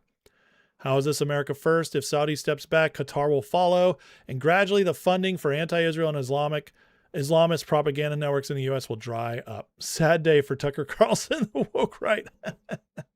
That's a great little aside. Saudi joining the Abraham Accords is the last major piece left on Trump's chessboard. After that, he can finish the job with the Islamic regime. He's built up the alliance. UK finally dropped the game, let the US use its bases, cutting regime's lifeline. It's almost like they know. UK, big one. French embassy workers in Tehran and detained by RGC thugs. Seems France is on board now too. There's City of London giving in. So now, if they're giving in, and Saudi Arabia is the last one, then we're this close. We're this close to seeing the entire Middle East shifted forever. And City of London, as far as their global reach, is going to be weaker than they've ever been in modern history. We are this close. Rubio's having discussions with Russian foreign minister, has a lot of leverage to force them to drop their support for the regime, and China seems to be handled. Yeah, Trump just let us know. Both of them are handled. A regime without free oil has no use for China, has already become a headache by disrupting the economy. This is very important because for UN resolution against the regime, Russia and China could veto. Riyadh and Doha are the regime's last remaining lifelines. Why do they want nuclear energy while sitting on fossil energy? My guess they need something to tell their domestic public. Even though we joined Abraham Accords, we got the nuclear plan. Makes perfect sense, doesn't it? We got a big win. We joined the Abraham Accords. We're going to recognize Israel. We're going to be at peace with the Middle East. We're entering into this peace agreement with all these other countries, including Israel, stabilizing the Middle East. Yes, you might not like it. You know, some of you might not like it, but we got a nuclear plan. We can have nuclear power. That's a big win. Just to calm their artificially stirred opposition to Israel. Yes, they want to plant the seeds in people's minds. They're going to pursue the battle themselves after Saddam, Gaddafi, and the Islamic regime failed to build the nuclear weapon. Confident Trump will not make sure not to give them the capability. He knows Saudis and their clever games. Anybody else, he's not naive. What this person leaves out, and which is very important, is going all the way back to 2017. Trump's first big foreign policy trip was to Saudi Arabia. And during that time, the Saudis went through a corruption purge where Saudi Arabia busted a bunch of their princes, a bunch of their leaders for child trafficking, pedophilia, all kinds of stuff, busted them up. And then the one who rose to the top was Mohammed bin Salman, who's currently still in charge. And then we have stuff like the Las Vegas shooting, which some people believe that, Mohammed bin Salman was in that area. Some people believe that that shooting was to try and take out Mohammed bin Salman, and Trump saved him. That's a conspiracy. That's not proven, but it's speculated, and it does make sense if you look at what happened during that. But regardless, I would say that Trump has more relationship control over Saudi, or I'd say leverage over Saudi, than many people understand. And I believe it's more than this person is letting on. But maybe they realize that, maybe they don't. I don't know. But again, I think this is leading up to something. In this scenario, not only will Iran be free, but it'll have a bright future because Saudi Arabia will no longer try to sabotage its freedom and progress. Or let's say switch out Saudi and say City of London. That's there too. Never forget, a large part of the propaganda campaigns against Crown Prince Reza Pahlavi is currently being funded by Saudi and Qatari money. Riyadh has a long history of backing terrorists and destabilizing groups. Trump and Kushner gave Saudi Arabia, Qatar, and the UAE a powerful incentive. Instead of making money off regional chaos and Iranian people misery, move toward a prosperous, cooperative regional economy. And there you get to the whole sovereignty aspect again. Stop meddling in other countries. Stop using your assets, your control, your tentacles to destabilize and do things that way. Instead, let's all focus on growing rich together and peacefully. That's what he's been building. That's what he's doing everywhere. Iran will soon be free. The Shah will return. I don't know about that one, but whatever. And with its young, civilized, and capable population, Iran will rapidly become a major economic powerhouse in the region. Iran will rise from the ashes. I do agree with this. I think its people are going to get there. But what I think is fascinating is this whole breakdown of and here's the tweet: civil nuclear deal, there'll be no enrichment being made. This is about Saudi Arabia. So if Trump gets Saudi Arabia to join the Abraham Accords, that will be extremely significant. They do that. My belief is we're in the final end stages. That's the end stage of Iran, and likely the end stage of City of London's power.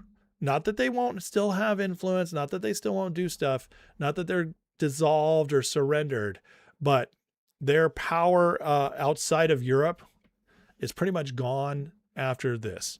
So let's wait and see what happens. But guys, at this point, I want to be shocked if we get some major announcement out of Saudi Arabia in the next week or two. So we'll be paying close attention to that, because if it happens, it does look, based on this, which I think is a lot of good logic here, as somebody who's close to Iran, I believe they might be onto something, and Saudi Arabia might be the key to the end. So let's wait and see, and let's hope it happens. Hit that like and subscribe, folks. Thank you for watching. I got a lot more coming on, including segment on what's going on with the Democrats and the commies taking over, leading to the midterms, and what's coming up for the midterms. So hit that like, hit that subscribe. Think about consider supporting the channel by becoming a member, clicking the Patreon link, getting a free month, seeing if you like it. Or you can send a super chat like Anvil Echo just did. Thank you so much, Anvil. I appreciate the support. Says, word on the streets, Niners are going to suck this year. Lynch is a good GM, but he's had 2 bad drafts in a row. Thoughts? Well, we don't know. Actually, the last draft was amazing. We just had a bunch of injuries. So that's just not true. Michael Williams is a stud. And I think this draft is fine. We also had a great free agency, and we last year won a playoff game in a rebuild year with the most injuries ever. We beat the Eagles, and we won 12 games. And this year we're healthy. Hopefully we stay healthy, but we're coming in healthy with all them back. So anybody saying word on the street Niners are going to suck is a retard. Now, you can say it because you're being funny, but from a pure analysis perspective, we only got much better. We got much better.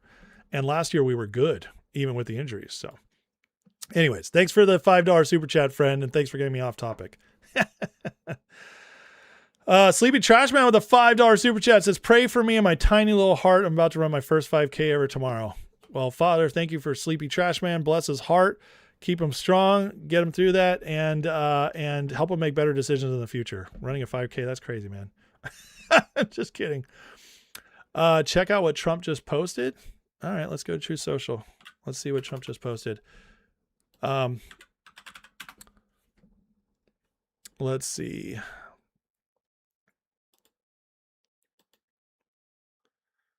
Oh boy. Oh my God, this is amazing. Anybody who's like, no, there's nothing to the City of London stuff. Well, here we go. President Trump just posted a few minutes ago, well, 20 minutes ago, the EU is at it again, and as usual, taking direct aim at great American companies after having fined Apple for no reason at all, $15 billion, Meta, $3 billion, Amazon, and many others. We've been informed Google has been fined another $1 billion without explanation. This brings a Google total over $18 billion. This illegal and highly discriminatory practice started at these high levels during the first year of Sleepy Joe, and it's not going to continue during Trump. United States of America is not a piggy bank for Europe, nor will we allow it to be. Please let this truth serve to represent. We will immediately initiate a 301 investigation in the practice of robbing American companies and the American taxpayer. European Union will pay a very big price for this illegal and highly unethical conduct, which I have warned them about consistently. Penalties will be entirely reversed, and we anticipate substantial tariff to be placed at the earliest possible moment. Huh, there it is. Oh, this EU, man. City of London, EU, is just unbelievable. These people, so crazy, so stupid, so stupid. It's just, but again, they show you, I mean, this is our enemy. This is our current enemy. They are just, while China and Russia are playing along much more now, EU continues to play these games. EU, Canada, all the ones, Commonwealth countries, yep, just keep playing these games. They think that they can keep the status quo going and they can survive this time by just retreating a little bit, and then we'll leave them alone. Nope. Not going to happen. I love it. I love it. It's interesting this happened because in a later segment, I was actually going to address this. So actually, I'm going to move it over because it ties directly into something I was going to be talking about. So let me add that there. Okay. Let's see here. They're squeezing Google. That's why my numbers are down. Maybe. Okay, let me catch up with you guys real quick. Make sure I'm answering anybody who's tagged me. Razorback, member for 1 month, says Iran believes we're out of missile stockpile. Said that's why we've been having to use B-1 bombers this week because we don't have anything. By the way, thank you, Razorback, for becoming a member. Welcome to the member lives. Yeah, again, that's just their propaganda, man. We can't trust anything out of Iran. They lie and lie and lie. The IRGC is always trying to scare us into thinking we are weak, we're falling apart. This is the big psyop that's been being pushed by Douglas McGregor and Scott Ritter and all them morons, stuff like that. It's just, yeah, it's sad and hilarious all at the same time. It's just ridiculous stuff. Absolutely ridiculous. Let's see. Anything else I'm missing before we move on here? Doesn't look like it. So, okay. Well, thanks, guys. Hit the like, hit the subscribe. Going to get into more stuff here. Next segment coming up. And Stephen Kohler says, here because of your podcast with Tom Luongo. Well, thank you. I'm glad you're giving it a chance. Is it my birthday? No, my birthday is October 4th. So that'll, we'll get there. We'll get there. By the way, I did do, I actually had a, no, my birthday is October 4th, not today. Had a interview with Rich Does Politics this morning. And so we are moving into, he's got 2 more videos coming with me this weekend. So I'm excited for that. let's get into where we're at domestically, shall we? So, all right. Well, guys, the domestically speaking, our war is against the commies here and the deep state here. The deep state being the City of London operatives, the Davos globalist operatives here in our government undermining us, and they still are in the Republican Party. They don't run the Republican Party anymore. But they still do run the Senate. And yesterday, Carolyn Leavitt put John Thune on blast for not getting the SAVE Act passed, and Thune was not happy about it. But here's kind of how this went down. And if his patience is running out. Look, the president spoke about this directly yesterday. His patience is running out. He wants to see as much of the Save America passed as possible by the August recess. He knows that's what the American people want to see passed. He was just traveling on the road yesterday, spoke about this, and there was a very loud applause from the people in the audience, the everyday Americans, because voter ID is common sense. They want proof of citizenship in our elections, and the president feels very strongly about that. And I would just add, the American people elected overwhelmingly Republicans to lead not just this White House, but also the House and the Senate. The House did its job. The Senate needs to do its job too. I know it's a brief briefing today, but you're going to hear from the president. Ooh. The House has done its job, the Senate is not. They're going against the people. John Thune did not like this. So Thune, according to Punchbowl News, replied, well, maybe she or somebody else ought to get on the phone and get the votes for it. Instead of pointing the finger at Republicans, they might think about going after the people stopping it on the floor, which is the Democrats. If they're Republicans that think they're gettable, get on the phone. Let's get them to yes. Ooh. This is this is what it looks like when there's fights in inter-party fights in DC. Thune is not the kind of guy to lash out. But for him to come out with this and spread this nonsense as the Democrats holding it up when he easily could overturn the filibuster and get it done is nonsense. And so, but this tells me he's starting, because what has he been doing? He's been just putting his head down and kind of like grimacing. He has not been coming back, fighting back. Now, this tells me the pressure is mounting and they're starting to feel it. This is very good. In a week where President Trump last week showed all the data and on the Chinese working with the Democrats in our intelligence community to rig 2020. He dropped the receipts from CIA, DHS, FBI, etc. Dropped the receipts last week. And then this week we get the New Jersey governor saying our elections are rigged. Oh, yeah, we just had a glitch and 6,600 illegals were registered and hundreds of them voted. Yeah, that's panic because they never should admit that. The Democrats know better. They got to keep that on the DL. They admitted it.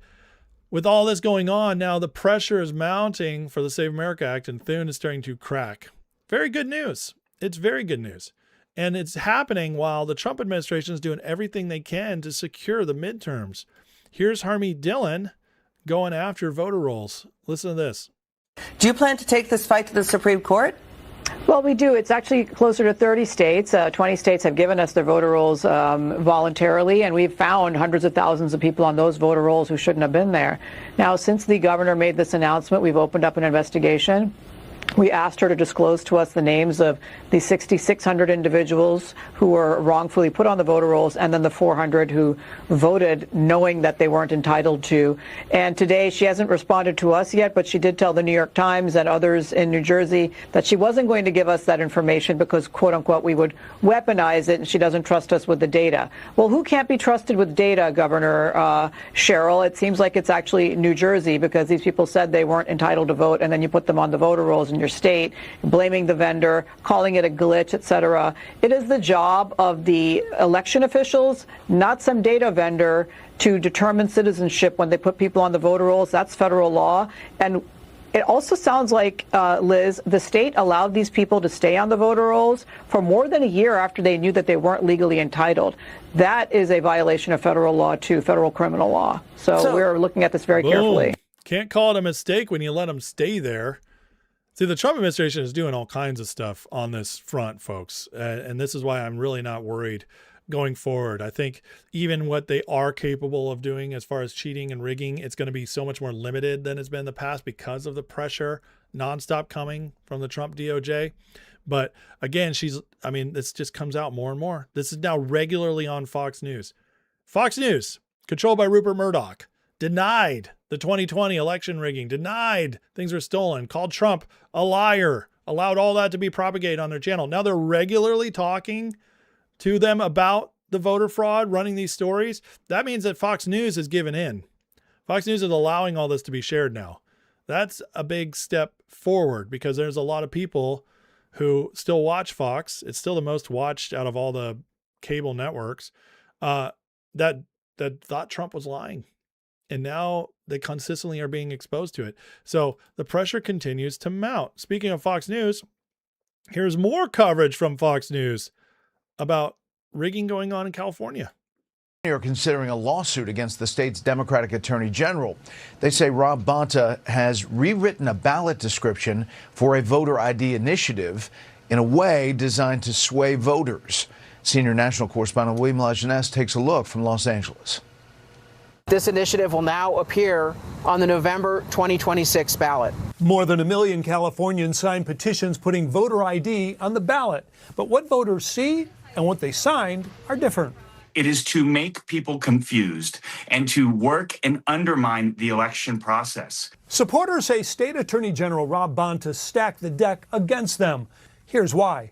The original title for Prop 39 said it establishes additional voter identification and citizenship verification requirements. Tuesday, the Attorney General changed it to prohibit citizens from voting unless they present government-issued identification. He is framing this as prohibits citizens from voting for a reason. He is framing this in the language in summary now that says bans mail-in ballots. Here's what he's talking about. The original summary said it requires voters to present government-issued ID at the polls or the last 4 digits of a government-issued ID number when voting by mail. The new language says it prohibits voting by mail without a government ID, invalidates mail ballots if the envelope doesn't include the 4 digits of that ID, and prohibits voting in person without a government ID. Changing require to prohibits and invalidates, critics say, changes the meaning. We're fulfilling our duty. It accurately, fairly, descriptively, informatively. Total fraud. They're just lying on everything. Your voters, you show up at the booth, you might not have been paying attention to this. You see that completely changes things. And Fox is covering it to their credit. But what's happening now is this avalanche is coming out here. See, the whole globalist commie system, the Democrats, the establishment, whatever you want to call them, they have been nonstop lying to us, stealing our elections, rigging our politics forever, for decades. They've been infiltrated. And now the exposure is coming and they're panicking, making stupid mistakes like this that are easy to be caught. But the exposure is here. It's spreading and they're panicking over this. The Democrats are in absolute panic because not only this is all coming out now, but also, see, it starts with exposure, guys. It always starts with exposure, but also because the commie takeover. And James Carville, as I showed his last couple freakouts, well, he's still freaking out. Here's Carville, his latest thoughts on the midterms. I think the Democrats remain in a very strong position. I hope you're right. I tend to think you're right, but I got to tell you, there's too much lying going on in this country. Of course, there's nothing from them but a pack of lies. There's far too much lying coming from the left wing. As long as you have that many lies out there in the vapors or the ether or whatever it is, I can't believe the lies that these left wingers are telling people. I can certainly believe the lies that Trump is telling people and everything else but lie. But some of this stuff is just nonsense. And you got people mouthing that, and it bothers me and it concerns me slightly. But I on the whole, I agree with you. But I'm just more worried now than I was a month ago. A month ago, Carville was spewing, "We're gonna kick his butt. We got this. They can't win. They're so." And now he sounds like a broken, old, sad, scared man. And I'm so here for it. But it's not just him. It's spreading. I mean, here's Ro Khanna knowing that they could be in trouble. We need to have monitors at the polls who are volunteers. We need to make sure ICE isn't at the polls. We need to make sure that we have election observers and prepared to take legal action. The president is going to do everything he can to delegitimize this election. President's going to do everything he can to delegitimize. We need to make sure ICE isn't at the polls. Why? What are you worried about? Are you worried about illegals showing up to vote? Like in New Jersey, which you just admitted has happened. It's happening all over the place. You think New Jersey, Jersey ain't exactly the place where most of the illegals go, folks. They ain't on the Jersey Shore. We clean up it here. We don't want them here. Okay? You know, I still gonna blow blue, but you know, this ain't where the illegals want to go. They had 6,600 that they admitted and hundreds that voted. Trump said 35,000. Who knows how many? So Jersey is going to lead this charge. They're going to be the place where the most illegals are. Nope. Khanna's telling us the truth. By the way, this is one of the most progressive people in Congress. He knows how what they need to push through. He's in California. They got to get those illegal votes, man. Can't do it. Can't do it. Rahm Emanuel, who might be one of the only presidential candidates on the left who, by the way, he has no shot. He's got like 1% polling, but he's the only one that's not a total moron running. And he's got words for his own Democratic Party. The whole strategy is to put an end to the Trump presidency, the end to this corruption, and a checkmate to a Congress that's acted like a rubber stamp. Anything that is distracting from that is a burden on that, is exactly that, a distraction and a burden from what we as Democrats believe. Anything but taking on just Trump is a distraction. Well, that's not a winning message. See, even he's now falling into the trap. That's gonna crush the Democrats going forward. Trump ain't gonna be here in 2028, folks. He's not. He's gonna be here, but he's not running for president. I know some people think he is, and I know blah, blah, blah. And I get it. I know. My chat's going to get a few of those people like, yes, he is, 28.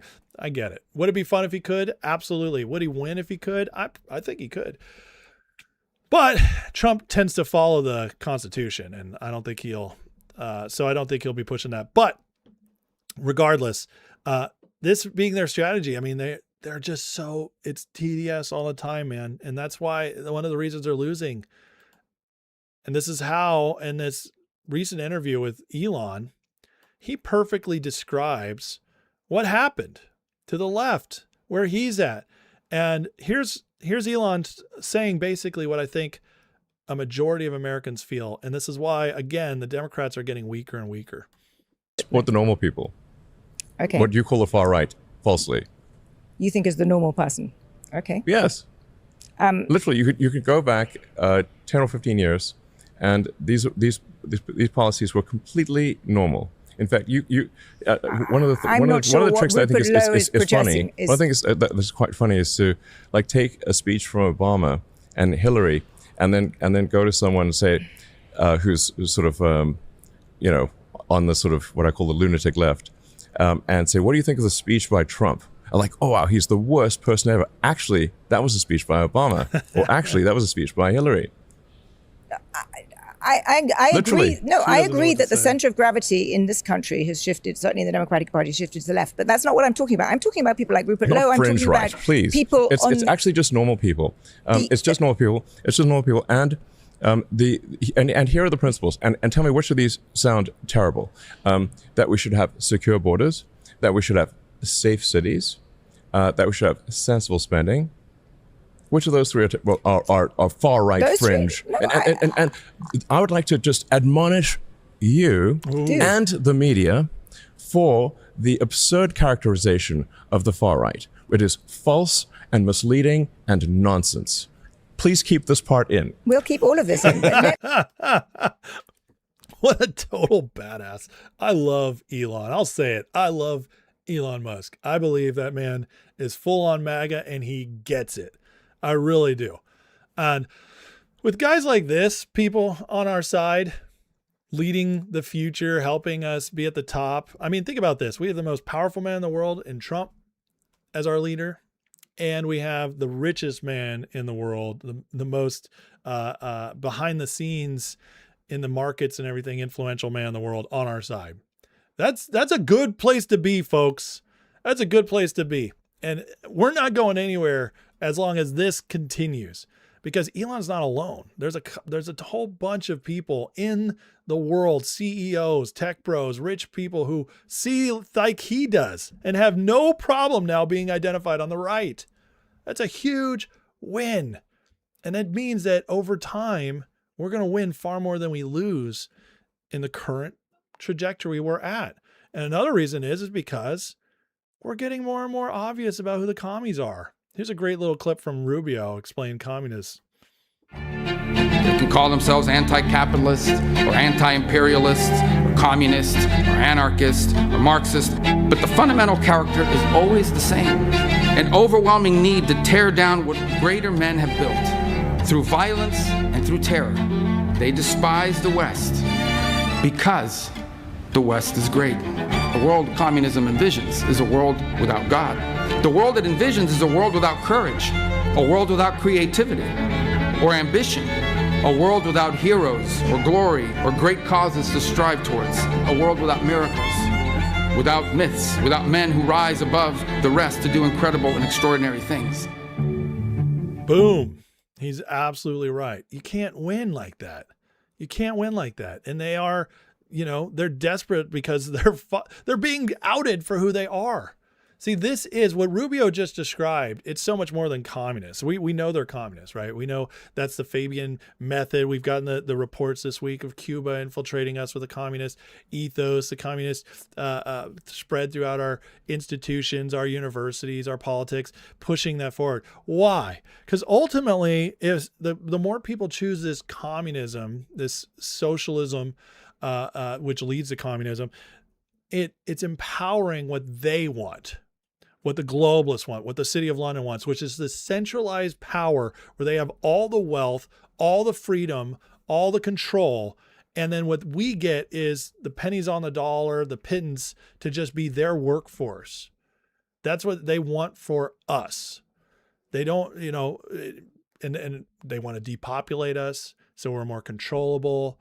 It just make it worse and worse and worse for us to live while they live off the spoils. It's so much bigger than communism. This is the system that's gone back throughout history. And Rubio is exactly right. They want to take out God. They want to kill heroes. They want nothing that inspires you, nothing beautiful. They want to tear down what great men have built. That is what Rubio said, and it's a wonderful, wonderful phrase. And it's absolutely true.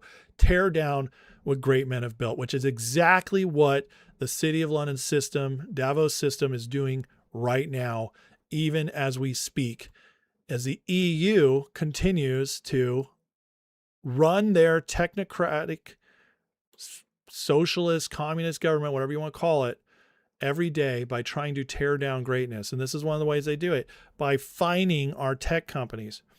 They are proudly boasting that this year the European Union will again make more money from fining U.S. tech companies than from the total income from Europe's public tech companies.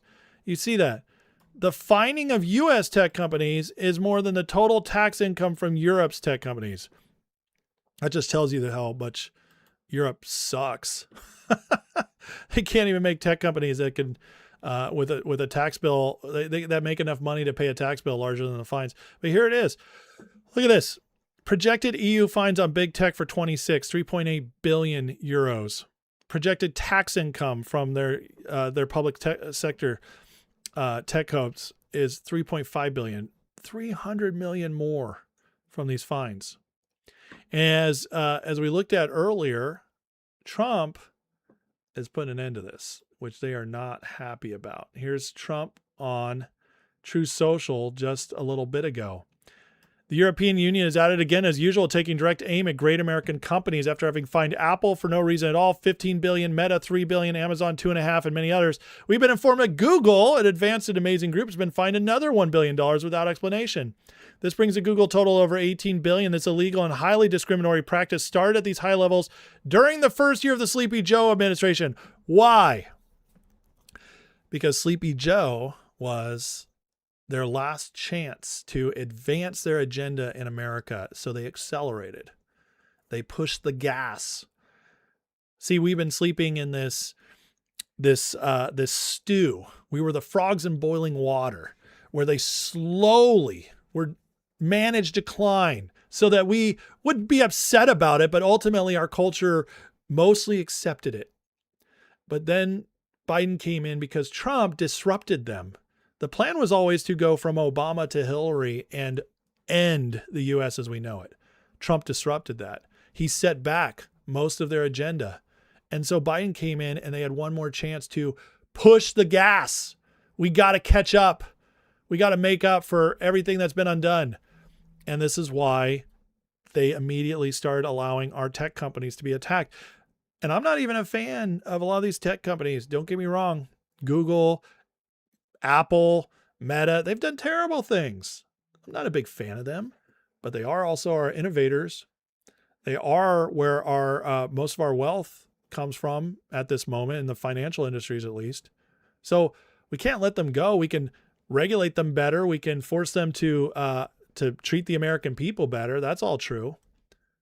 That's why government is necessary, to protect the American people from foreign invaders and domestic abusers. Yeah, that's what government exists for. So we rein them in, but we don't want the foreigners taking them out.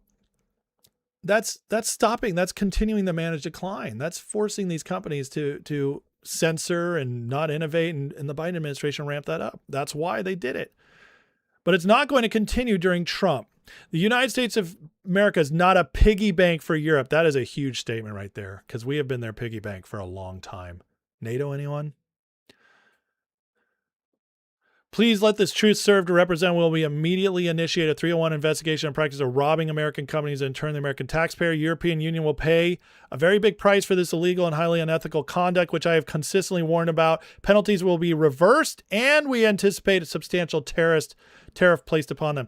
This is moving to the financial war again. City of London continues to show its ugly head and fighting us in gross, ugly ways, but this is what they got. They can't, as they're losing Iran, they're losing more and more of their hard power, more and more of their ability to manipulate markets. So what do? Oh, we're going to pick at you still, which is really, really stupid for them, because it's just not going to work out for them. As we're going to look as Trump's tariffs are continue to increase. But by the way, the American people love this. Stand up for the American people. Even if these tech companies, they're jerks sometimes, we don't like them, and sometimes they're still ours. They're still Americans. And so we don't want the EU policing them. So heading into the midterms, this is awesome by Trump to fight back on the commies. And then what they're terrified of is that the economy starts turning around. See, the one thing they have right now is that people are confused, hurting about the economy, confused about Iran, confused why gas prices shot back up, and having doubts about Trump. But if the economy turns around, all that goes away. And we're heading for that. Just today, U.S. new home sales rise for the first time in 3 months. It's starting to, the turnaround's coming as a 5-year low of prices comes in. Oh, housing starting to get more affordable again? You don't say. How about when Kevin Warsh drops the interest rates? The Fed starts dropping interest rates. Maybe this meeting, maybe next. It's coming. That's exactly what they want. This is one of the biggest things people have been complaining about is housing prices. 5-year lows. Pretty amazing.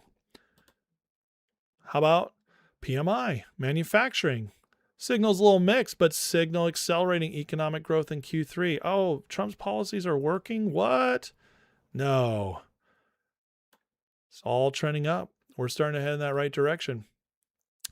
And the people are starting to figure it out. This is why James Carville is freaking out, because the commies, we don't want it. We don't want the commie way.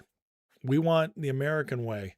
And as Trump's able to keep revealing that it's working and that that's what he's actually doing, it's going to get worse for them. Seth Keshel reporting, based on the seats the Dems are gunning for in the midterms, clearly they don't believe in any D+11 generic ballot. That came from the fake polls yesterday that I warned you guys about, the Emerson poll, the Fox News poll, because things were getting a little too cushy around here. Republicans were catching up a little too much. We got to throw some throw some crap in there, throw a wrench in the gears. We can't let them think that they have a shot. We have to demoralize. So what happened on the same day? 2 polls came out, 10 plus points, Democrats leading. But the tell is in the actual data. As Keschel writes, who follows all these races, if they truly believe this, they want to be writing off Alaska, Alabama, North Carolina 1, Maine 2, and sweating Washington 3, Texas 34, Arizona 1, Ohio 9. Maybe one day we can stop tracking polls like they're the Gospels. Absolutely. As I always tell you guys, polls themselves lie, but the trends are what matters. And the trends tell us that we were trending in the right direction until we got 2 polls trying to gunk it all up. Narrative control, folks. The outliers need to remain outliers. Keschel writes here, I don't do polls even when they're good for my side, but if Lawler holds here, it's a good sign the GOP will hold a majority. And coming in, recent poll, Mike Lawler up 5 points in New York. Is it possible the commies it's backfiring on them? Absolutely. Oh, and one day after, this is what it's unbelievable. Oh, it's so obvious, guys, what they do. It's so obvious when you pay attention. One day after the Emerson Fox News polls came in that were disastrous for Republicans, this new poll comes out that's not disastrous at all. In fact, it has Democrats up by only 2% and Trump's approval now up to 49%. Now, you tell me what's more likely to be true based on your knowledge of the American people, based on your knowledge of what people think about Trump. Maybe you're in a blue state and you're like, no, everybody hates him. Fair. But I can tell you that the vast majority of people are open to what President Trump's doing. They don't hate him. It's the crazies that do. And Trump has been mostly on a winning streak. Is his approval at 49%? I would argue it's probably actually higher, and they're still suppressing it. But again, this poll, the fact that this could come out the day after those other 2 disastrous polls, tells you you can't trust the outlier polls. You can't trust any of the polls in general, but you can trust the trends. This one goes with the trends we've been seeing. The other 2 do not. And that's how you read it. That's how I knew how to call 2024 election, which I got 100% correct. Now, including the Senate. But, I'm not perfect. That's not me saying I'm the grandmaster of polls. Just saying this is how you read them. You read the trends, and then you do the best you can with those. And polls do tell us something. You don't just completely write them off. They do tell you something. You just have to know how to pull out from there. Now, Newt Gingrich, who, by the way, establishment Republican, but Newt's smart. He's very smart when it comes to elections. He's very smart when it comes to understanding Trump. And remember a couple months ago when Newt sounded the alarm that what Trump's doing in Iran might be one of the greatest things we've ever seen military-wise. Yeah, that started shifting the narrative on Iran. And the Republicans started falling in line more. Well, now Newt, who is the man who broke the Democrats' 40-year hold on the House in 1994 with his brilliant campaigning to get the Republicans in. 40 years the Democrats held the House until Newt. He's got some news for what he's seeing coming for these midterms. Hey, Speaker, do you think Kamala has what it takes to wear that commie crown? No. I think it's ridiculous. I think that she starts at about 35%, and by the end of the campaign, she'll be at about 12. There's no there. I mean, authenticity matters. You can be authentically Donald Trump. You can be authentically Bill Clinton, or authentically Barack Obama, but she couldn't even be inauthentically authentic. It's astonishing to watch her. What about Mondani? He seems to be the driving force behind this communist wave. Is this thing going to crash and burn, or does this have legs? Oh, no, look, Mondani is the ultimate sort of temper tantrum by a juvenile. Nothing he says is real. Nothing that he's doing is real. his idea about he's not in touch with the planet. He says, we'll give you free bus rides. That's not true. What he's saying to you is, we're going to steal from somebody else to pay for your bus ride. He says he's going to arrest Netanyahu. He knows he can't arrest Netanyahu. He knows it's a lie. That won't happen under American law. But he is New York City. He is the darling of the left. And therefore, he's going to have a huge impact on defining the Democratic Party, which I have to say, and I agree with President Trump on this. I mean, if we end up in an election this fall between a communist Democratic Party and the rest of the country, it could be one of the most historic collapses in American political history. You hear that? I mean, do you think that the Republicans have a shot at keeping the House and the Senate? Here it comes. Oh, if I were betting tonight, they'll keep both and they'll increase their margins. Look, the country in the end, you had somebody the other day in New York who won a primary who said, I never pick up a napkin. I just wipe my hands on the American flag. Would you like to guess what percent of the country thinks you should wipe your hands on the American flag? I mean, these people are crazy. We keep dealing with them as though they were serious people. They're crazy people who happen to be at an intersection in history where with 5%, 7%, 9% of the vote, they got to be the nominee, while the rest of everybody sat in their hands and thought, this is so stupid, I don't even want to be involved. Republicans, if they do it right, have a chance this fall to win one of the greatest victories in American history. Boom. And to begin to rival Thomas Jefferson in defining their opponents as so clearly anti-American that they have no space in the American political system. It's a bold prediction. I hope. I swear Newt Gingrich watches my show.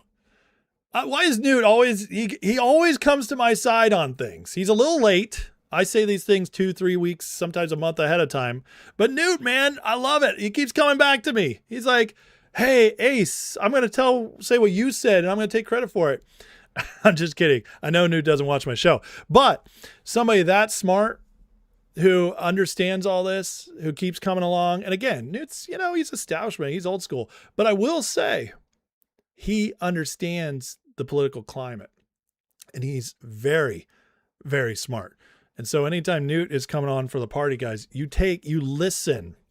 When Newt starts saying the truth, when he's sending this out to the Republicans, what Newt's trying to say here is that President Trump is way more powerful than you all think.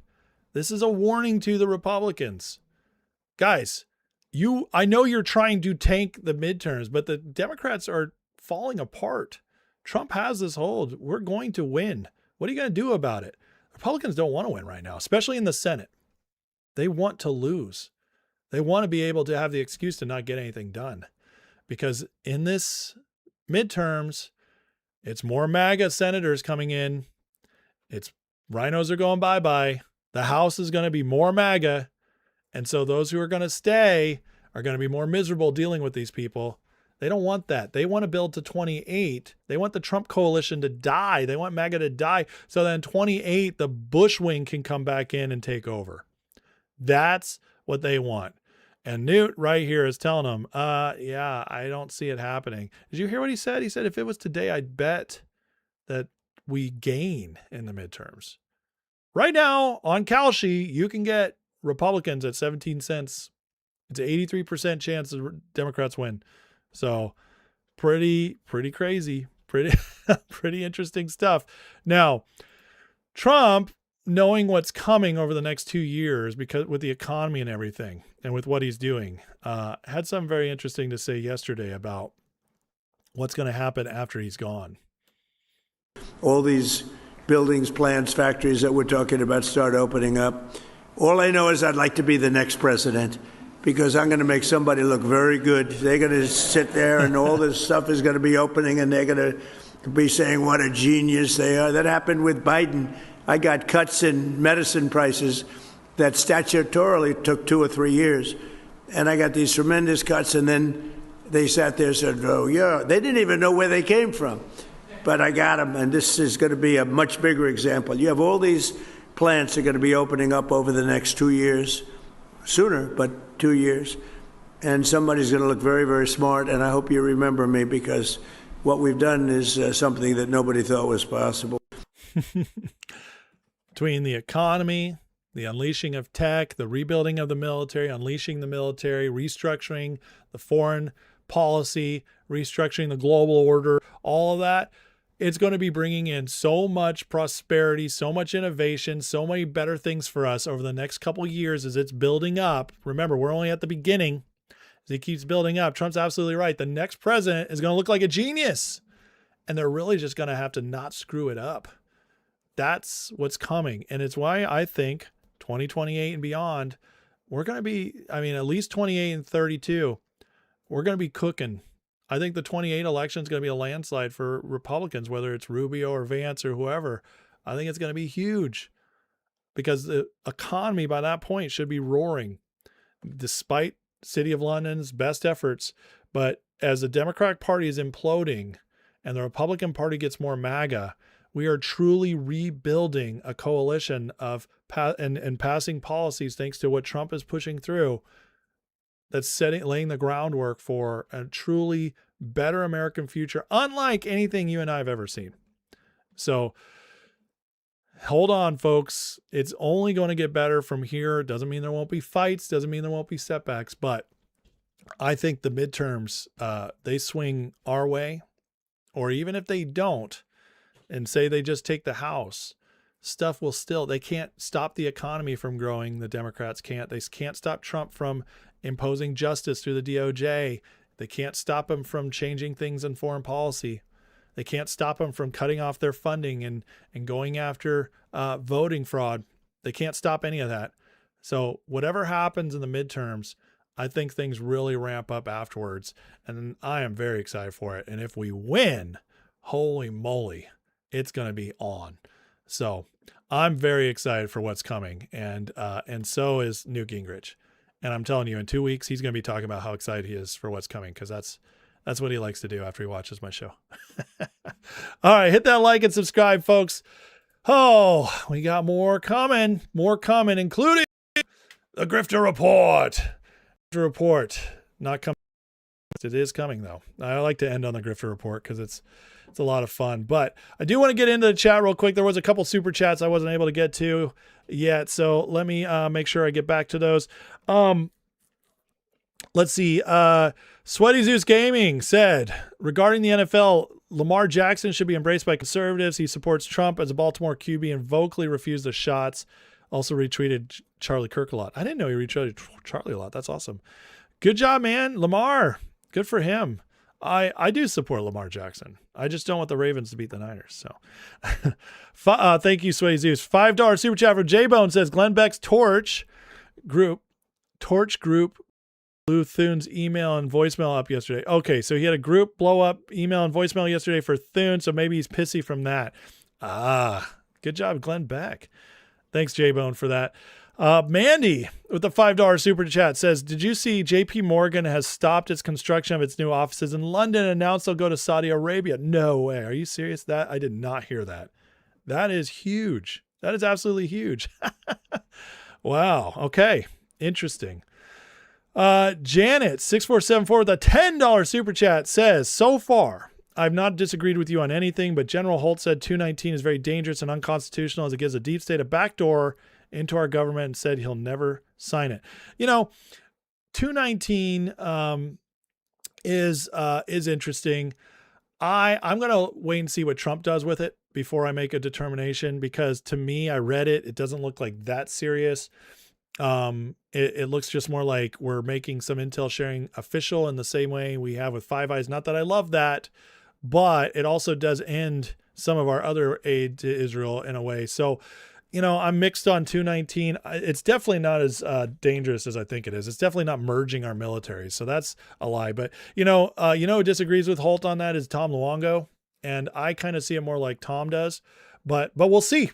We'll see. I will say this. If Trump signs it, it's not going to be a big deal. Or they'll have some kind of safeguards in place. So that I'll be watching for that. Chio Sap, $5 super chat, says Obama said America's greatest days were behind it and he was there to manage the decline. Only thing needed to decline was him. 100%. I mean, Obama was he was the architect of the end, and he was starting to steer us in that direction. He wasn't able to do everything he wanted to, like get rid of our guns, which he really tried to do after Sandy Hook.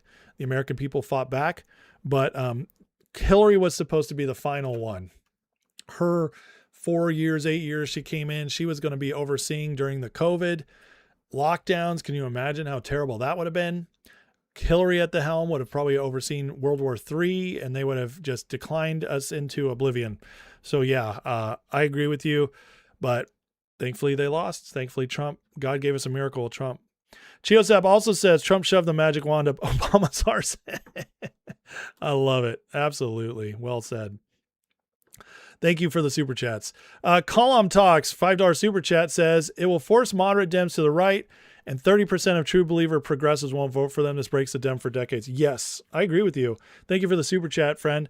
Not only that, demographics break the Democrats for decades. So the demographics for Democrats moving forward are getting much worse, while at the same time their party is collapsing on itself. That is really bad for the Democrats moving forward. It's going to be they're in a very rough place. So,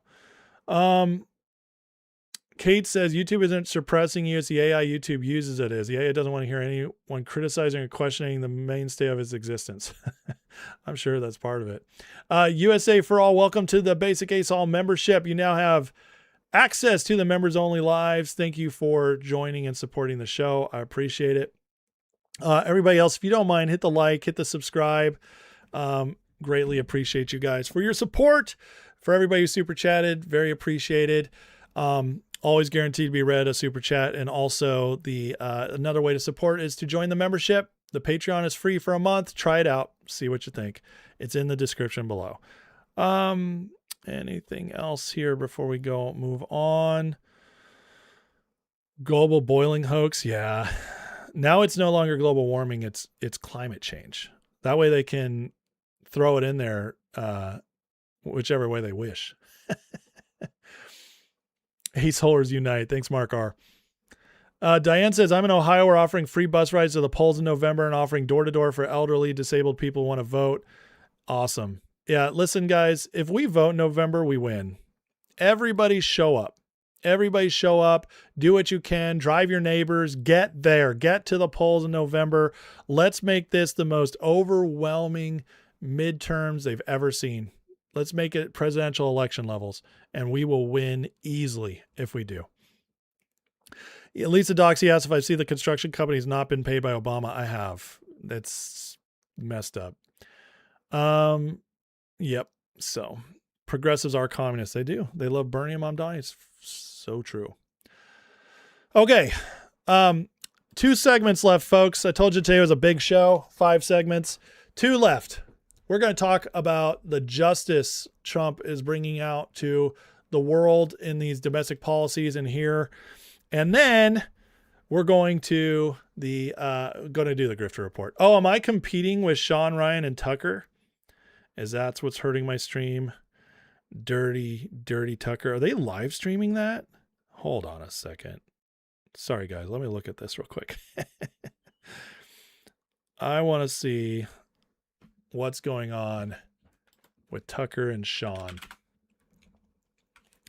Maybe we'll watch them for a minute. It'll be a little preview of a little head before the Grifter Report. Sean Ryan Show. I can finally talk about this.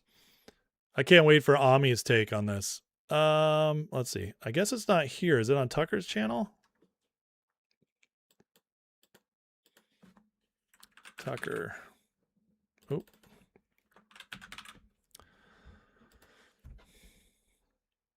Oh, the premiere. If I play this, Tucker's going to censor me.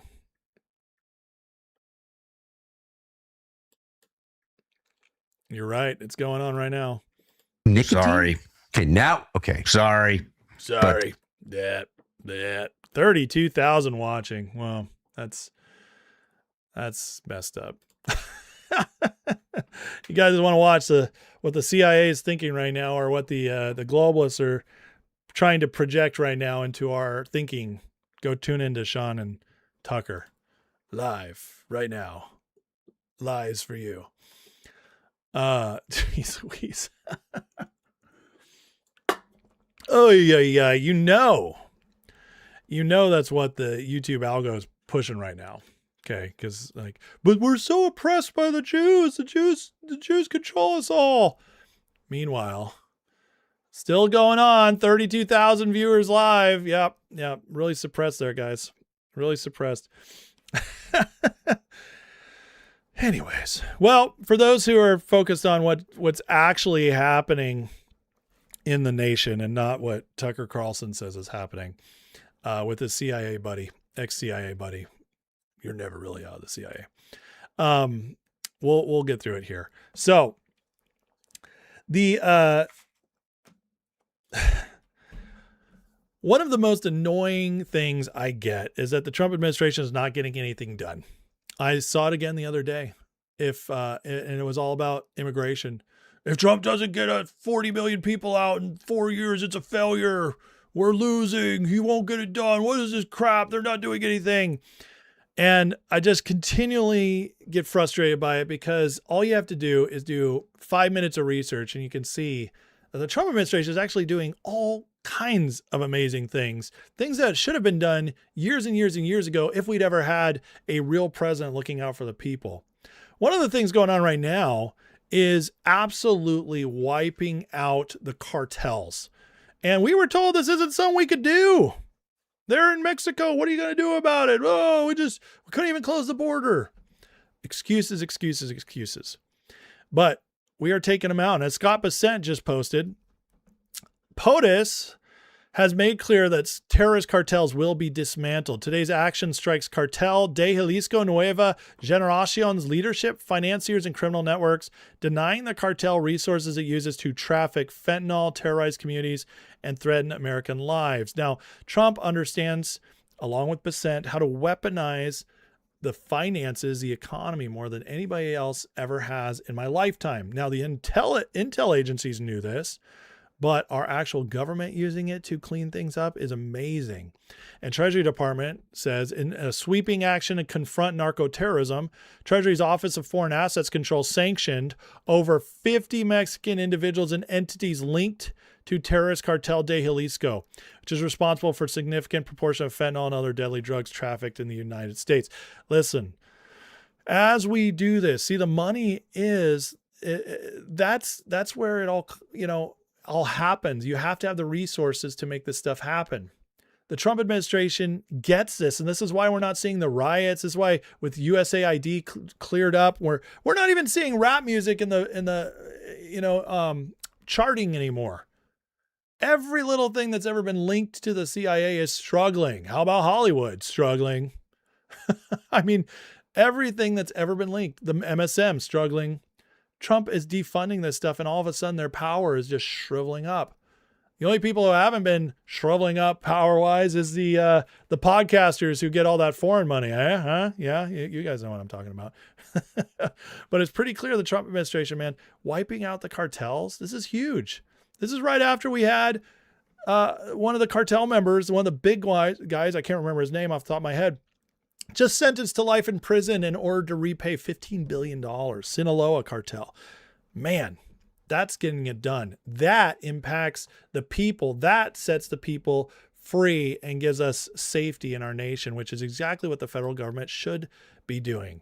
But unfortunately, the left is a bunch of crazy people who are trying to make ICE, who is deporting, setting us, giving our country back to its citizens, doing a very tough job.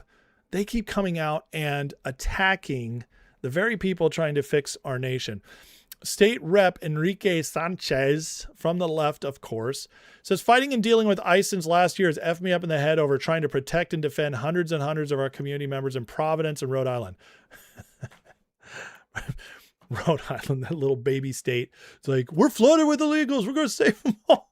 There's probably like 5 in the whole state. And Rhode Island is, anyways, it's funny to me. But your day of reckoning will come, MFers, I swear to God. But this is the kind of rhetoric that leads to this. Homeland Security writes, because of smears and attacks like this, our ICE officers are facing a 1,300% increase in assaults against them, as they put their lives on the line to arrest murderers, rapists, pedophiles, gang members, and terrorists. Instead of vilifying law enforcement, he should be thanking them for removing dangerous criminals. 100%. And they say like this one right here.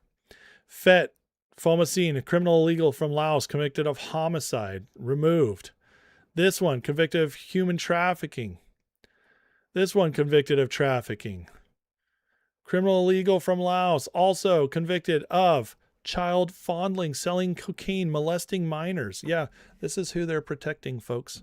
And ICE is trying to get rid of them. And this is a tough job for everybody who says we need to get, or that ICE isn't doing enough. You are not taking into account that there is an entire party, an entire entrenchment, a deep state that is holding them back at every opportunity. And so what Trump has pulled off so far is incredible. And we should be celebrating what they're able to put forward. So, and what they've been able to do. In fact, right now, we're looking at ICE hitting the highest arrest rate in history. Immigration courts, all-time high. Case closure removal orders and removal flights continue at record high levels. Single greatest month for mass deportations. July is on track to surpass it. This with all the crazy opposition they're facing. It's a miracle, guys. And it tells you what Trump is doing, the willpower of the Trump administration, as other presidents, other people might have stopped, might have stepped back, might have not been willing to deal with the political pressure and not pushed forward. But instead, we're getting records. It's incredible stuff. And not only is ICE doing its job, but the Trump administration is continuing to administer pressure from every single aspect, especially finances again. Homeland Security, right? Seems like an easy choice. The choice facing some immigrants: pay $1.8 million in fines or leave. This is how the Trump administration is so smart, man. Because they say, going after criminals, they have to play the political games.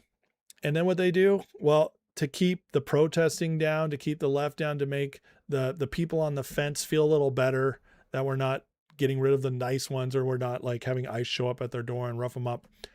But to get rid of those people, Trump administration is just like, cool, you can stay, maybe go through this court proceeding, but you owe us $2 million. or you got to go. Oh, now that it's they're legally not paying, these are civil suits, these become civil crimes, the pressure ramps up, and now you can say, they're also they owe money. They've really screwed up. It gives them more leeway and leverage for pushing them out, while also making the illegals, because now they can have their wages garnished. Why are they going to stay? How are they going to stay if now they have no benefits and their wages are garnished? They're making, instead of $5 an hour, it's now $2.50 an hour. I don't care who you are. Most of you aren't going to stay for that, especially when they're offering you $2,000 some odd and a free flight home. Most will take that. That $2,000 could last them 6 months, depending on the country they're headed to. So the Trump administration, brilliant in how it's handling all this. Now, I told you how it's been fought at all areas by the deep state. Okay, all angles, I should say, by the deep state. Well, Senator Eric Schmidt just released this from the Biden administration right before they left. I am releasing a newly obtained internal presidential memorandum from the Biden White House. It details how Biden was advised to block Trump's deportation of 3.1 million non-citizens, including Tren Agua members, through temporary protected status. Look at this, January 2nd, 2024. 1 year before Trump would win the election, come in, they started planning on how to keep them all here. Statement of purpose: expand TPS before you leave office. TPS overview: this allows individuals from countries U.S. is determined to be impacted by natural disasters, violence, or other extraordinary temporary conditions to remain and work legally in the U.S., typically for 18 months. The push to expand all this stuff, to make it harder and harder in case they lost the election, to undo what they have done. I don't know if you guys remember it, but right before Biden left, when they unleashed all that money, billions and billions of dollars to NGOs, they just flooded it out. This is all the proof you need to know. Like, this is a completely different system. And one of the proofs of that is USAID, which now that it's defunded, we're getting stories like this. I don't know about you guys, but does this make you feel terrible? AP story yesterday in impoverished Nepal, where conservative culture leaves openly transgender people with few legal job options. The impact on aid workers' lives was particularly crushing. Starving and scared, around 100 LGBTQ plus aid workers left jobless. Aid workers in Nepal by the funding cuts have turned to sex work to survive, walking the streets alongside the very people that once fought so hard to help. So we were funding trans and gay, queer aid workers, basically giving them welfare as a job so that they could make a paycheck and just live their lives freely. But that was the whole point of it. That's pretty crazy. They put this out there to get sympathy from the USAID cuts, and instead it's had the opposite effect, as everybody's just saying, thank God, we shouldn't do this. Give us a run back. It really backfired on them, this story. But as Colonel Watkins says, this is CIA USAID's real face. USAID was funding trans in Nepal, not starving children. Culturally, though, marginally because of the conservative nature of Nepal, they supposedly can't find real jobs. No alternative but to be prostitutes. No, they can be normal people doing normal things like getting a job. Yeah, you think? Does the CIA still have their terrorist training camps? They're training insurgents to insert into China, asking for a friend. This is and this is supposed to be the positive side of USAID. They are so detached from reality, folks. They have no idea. Thank God Trump shut it down. The funding is dried up. The deportations are happening. We're going after the cartels. And while doing all that, he's also bringing crime down to record levels. In H1 2026 compared to H1 2025, homicides down 18% a year. Robberies 17% down. Carjackings down almost 50%. Gun assaults down 6%. Burglaries down 13%. The nearly 20% year-over-year drop in homicides comes despite the murder rate reaching its lowest level since at least 1900 in 2025. This is incredible. Guys, we are living in a safer nation than any of us have known in our lifetimes. The news won't tell you that, but these are facts. Oh, Kash Patel doesn't do anything. Dude, the reason they keep going after Kash, the reason they keep going after Hegseth, they know the military, the hard power of the United States government, which is the military and its police side, are doing their jobs. Pretty incredible stuff. Dan Bongino shares, arrest criminals and crime drops, a revolutionary idea.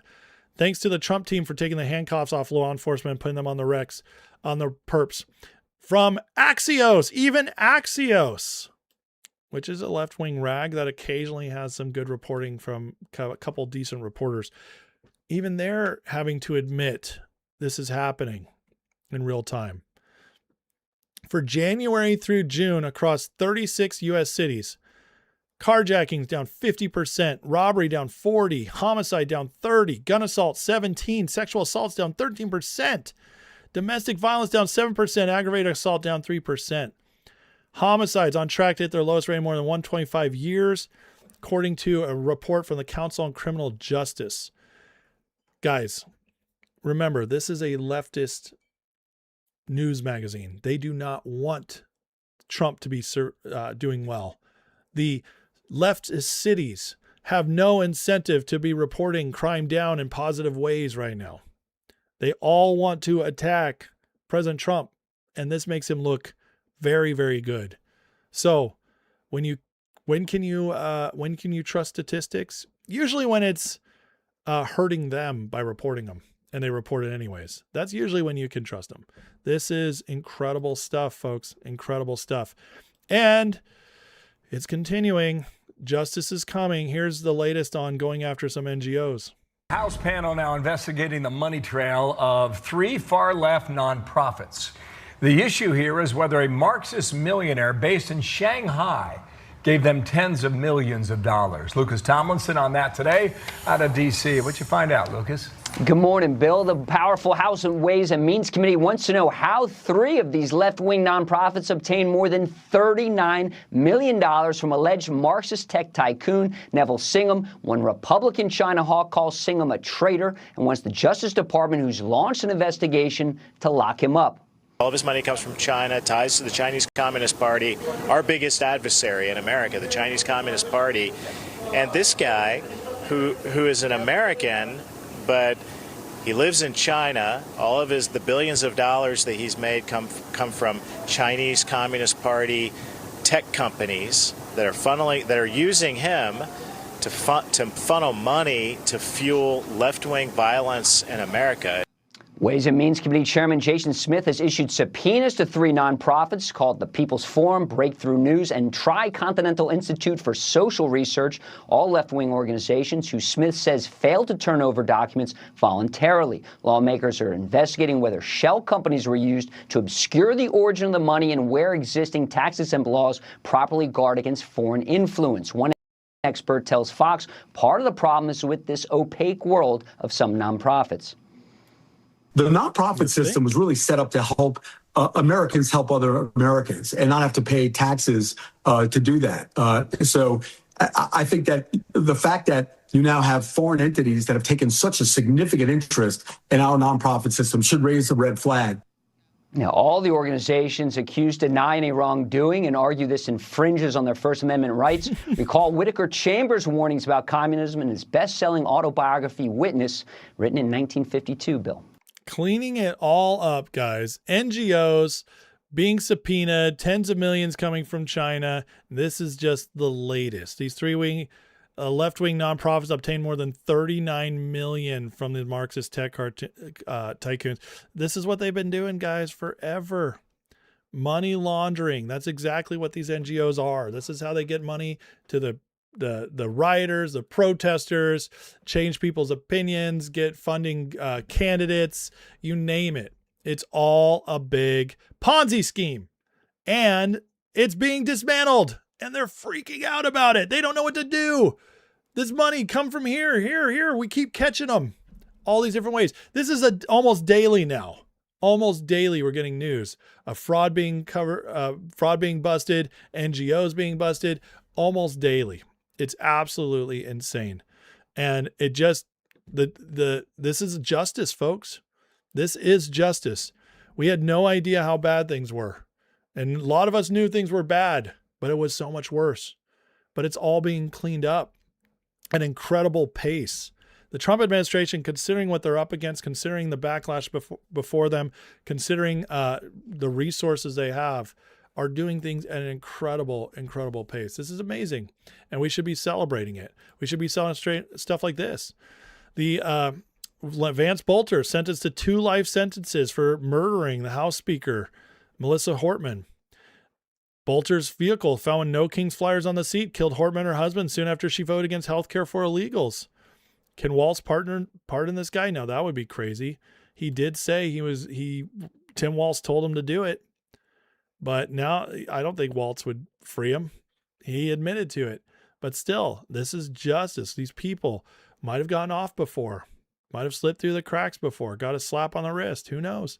But it's happening. And then the other way we're getting justice is economically. So the Supreme Court struck down the emergency way to initiate tariffs before. But Trump said, well, we have other ways. And so they entered into the timeline of doing the studies so that they could initiate new tariffs and do it the legal way that was still presented to them. Well, guess what? The time is up. We did the studies. We did what we needed to do. And now the tariff wall returns with forced labor duties on 60 countries. The tariffs are now going back into effect. Trump is figuring out the ways to do it, guys. And this one, the Supreme Court already upheld as staying. It's going to do good stuff for us. It's going to bring more prosperity to our nation, making sure fair trade, our middle class isn't getting hollowed out, bringing manufacturing back. Trump, these aren't empty threats. Taco Trump, Trump never follows through. Really? It just keeps happening. Trump keeps following through. But the thing is, the media doesn't want you to see the wins. The media doesn't want you to see you're getting what you voted for. Even conservative media, a lot of them don't want you to know because they're establishment. They're paid for by the establishment. And they also know they play a game. Just bash on lefties, cover their stuff, get more views that way. Don't report the real news. If we were all getting this news, folks, if this was being reported across the nation, Trump approval would be soaring. People would be feeling good about where the country's going for the most part. But the media is a bunch of liars. And but the good news is people are waking up to it. I mean, the latest reports have that the media is getting less and less popular all the time. And I don't know why. It's taken a second, but here we are. Public does not trust the legacy media. This from Elon, from the BBC. They have no incentive to share this, but they are. Trusted news hits a new low, research suggests. I wonder why. Does it just lie like crazy? That's probably it, right? Or maybe it's because all the lies for so long are continuing to be exposed. This isn't just the media. This is our institutions. A 7-year study of 3,900 social science papers found that only 50% could be replicated with significant variations. While more than 60% of political science and econ papers were replicated, only 25% of sociology and 0% of education papers were. In other words, all these papers we've been fed over and over again. This is what the studies say. This is what's true. This is what people are saying about their lives. All lies. All pushing narratives. This is supposed to be our scientific community, our peer-reviewed studies. 7-year study, 3,900 papers, only 50% replicated. That's insane. That is absolutely insane. As this person says, this is actually worse than people making out to be. This is reproducibility, not replicability, meaning they took the author's own data and redid the analysis. 0% of education papers even did their math right. Man, how much is the lie? How much? But the more, the more it's exposed, the more we can move forward. And that's, what I try to do on this show a lot. Show you guys what's actually happening versus what's being reported to be happening so that you guys can make your own decisions. You might not like everything. You might be mad that, on any of this stuff. It might be the opposite of what you want. But I'm just reporting to you what's actually going on. And you guys can make the decision from there. Because I find way too many people are blackpilling right now. And the truth is, the vast majority of those blackpilling don't have the actual knowledge of what's happening. But the Trump administration continues to take care of it. And just a good reminder, though, that even the Trump administration is still dealing with its own crap from within the government itself. U.S. Secret Service just caught a leaker in Vice President Vance's security detail, who may now face criminal investigation. Agents suspected of leaking is placed on leave. Internal investigation will ensue. Leaker apparently was a source of liberal media story of Vance's security details fed up with his travel. Remember I told you guys that? I think I covered it last week. That this seemed like a nonsense story. Well, turns out it is. Secret Service, a member of the Vice Presidential Protective Division, is a subject of administrative investigation, potential criminal inquiry involving allegations of compromising operational and informational security. See, this stuff's not supposed to get out there, and what they do is they twist things and, trust us, bro. We're your anonymous source. This is what's happening. Well, and then they get busted. They reveal a few real facts, sprinkle it in with what they, this happens with leakers all the time. They twist the narrative. And it's happening with J.D. Vance from the Secret Service. That's pretty crazy. But it should remind you what Trump is up against while, despite all this, I should say, accomplishing everything we just covered. It's a pretty incredible time we're in, guys. Pretty incredible time we're in. And we got to keep, hoping and praying that the Trump administration keeps weeding these people out, keeps moving forward, and that the Senate and House might finally start doing their job as well. And then we can really see a lot more acceleration onto the justice coming back to our country and making this country great again. And yeah. All right, hit that like and subscribe, folks. And let's next I got the Grifter Report. But before we do, I want to catch up with you guys in the chat. One more segment to go. Let's see here. Did anybody tagged? Let's see here. Optimistic, yeah. Amen, man. I'm so optimistic. I thought I saw something up here. Yeah, there we go. Deuterino says the thing about $1.8 million in fines is it makes people think, why 1.8 million? That's very specific. And then they look it up. Why? That's the win. There you go. Have I seen a bunch of illegals that are Hispanic, Black, Asian, or in the descriptions classified as Caucasian to try and show Caucasian? Oh, yeah. Yeah, they manipulate these crime statistics by labeling, well, like you just said, Latinos, Asians as white, and it makes it look like more white people are committing crimes. That is absolutely true. Yeah.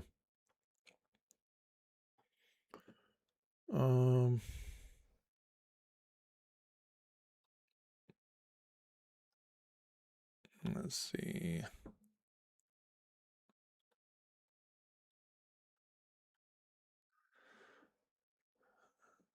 Google's up to its old tricks with the midterms. I don't know about that. See, I think the Trump administration has really hammered the tech companies behind the scenes to say, listen, we're not playing these games anymore. If you guys are going to be pushing nonsense, if you're going to be censoring, we will take care of it. We're going to take care of you. There's a reason why my show has grown since Trump's come in, even though I did it for 2 years during Biden. And you know, the algorithm is not blocking me the way it used to. There's a way, reason several people have been able to come back online to YouTube, etc. since Trump came back. So I'm not saying there's no push against it, but I am saying that the Trump administration clearly forced the tech companies to change. So when is the Republican convention? September, early September, I believe. I think it's the 10th to 12th. I'll be covering it a lot. What do I think about John Cullen? I don't think I know who that is.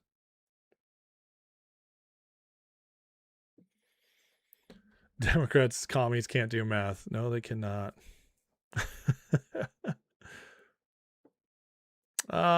Thank you, Maury. Good stuff. Is Canada trans crime listed as they identify? What? Bring back the American people for the American system. Absolutely. Abso-freaking-lutely. Okay. All right, guys. Well, you ready for the Grifter Report? By the way, guys, hit the like, subscribe. And if you want to support the channel, I am a listener-supported channel. You can do so through the membership. Go into the description, click the Patreon link, get a free month, try it out, see if you like it, see if you like the 24/7 Discord community. It's an awesome community. It's like this chat, but even nicer and more in depth. And also you get members-only live shows, which I'll be doing one this weekend. So get ready for that, guys. I also plan on trying to continue my eschatology class this weekend as well, but I will let you know on the status of that. But all that said, you guys feel free, questions, comments, tag me so I can find it. Or if you want to support the channel, you can always super chat. Those will be guaranteed to be read. Thank you, guys. Great job from Zambia. Thank you, Barton. I appreciate that.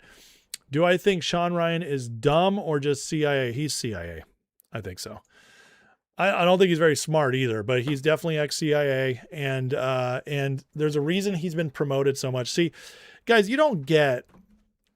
Well, let me put it this way. Do you know how hard it is to have 3 million subscribers? You know, it's if you're telling the truth and you're not working for somebody. Let's see. What's Sean Ryan's channel at? Let's go look at it. 6.4 million subscribers. Okay. You know how difficult that is to do if you don't have help, if you don't have a bunch of money behind you, it's not just some chummy guy sitting behind a, in his room, just like, oh yeah, I'm just going to talk to people, especially when he apparently kind of came from nowhere. But yeah, if we go back to, say, his oldest videos, like, again, I don't know where this guy came from, other than CIA, etc. My computer is freezing up a little bit. Sorry, guys. Hold on a second. Uh-oh. Here we go. Okay. So if I go to his oldest video, and I mean, look at this. His very first videos with nobody knowing who he is, 200,000 views, 500,000 views, your first videos, 1.8 million views. Are you serious right now? I'm just telling you, this doesn't make sense. There's something behind this pushing it up from the beginning. Okay? You can't just make, you can't just make this stuff happen overnight. You don't get these kind of views overnight.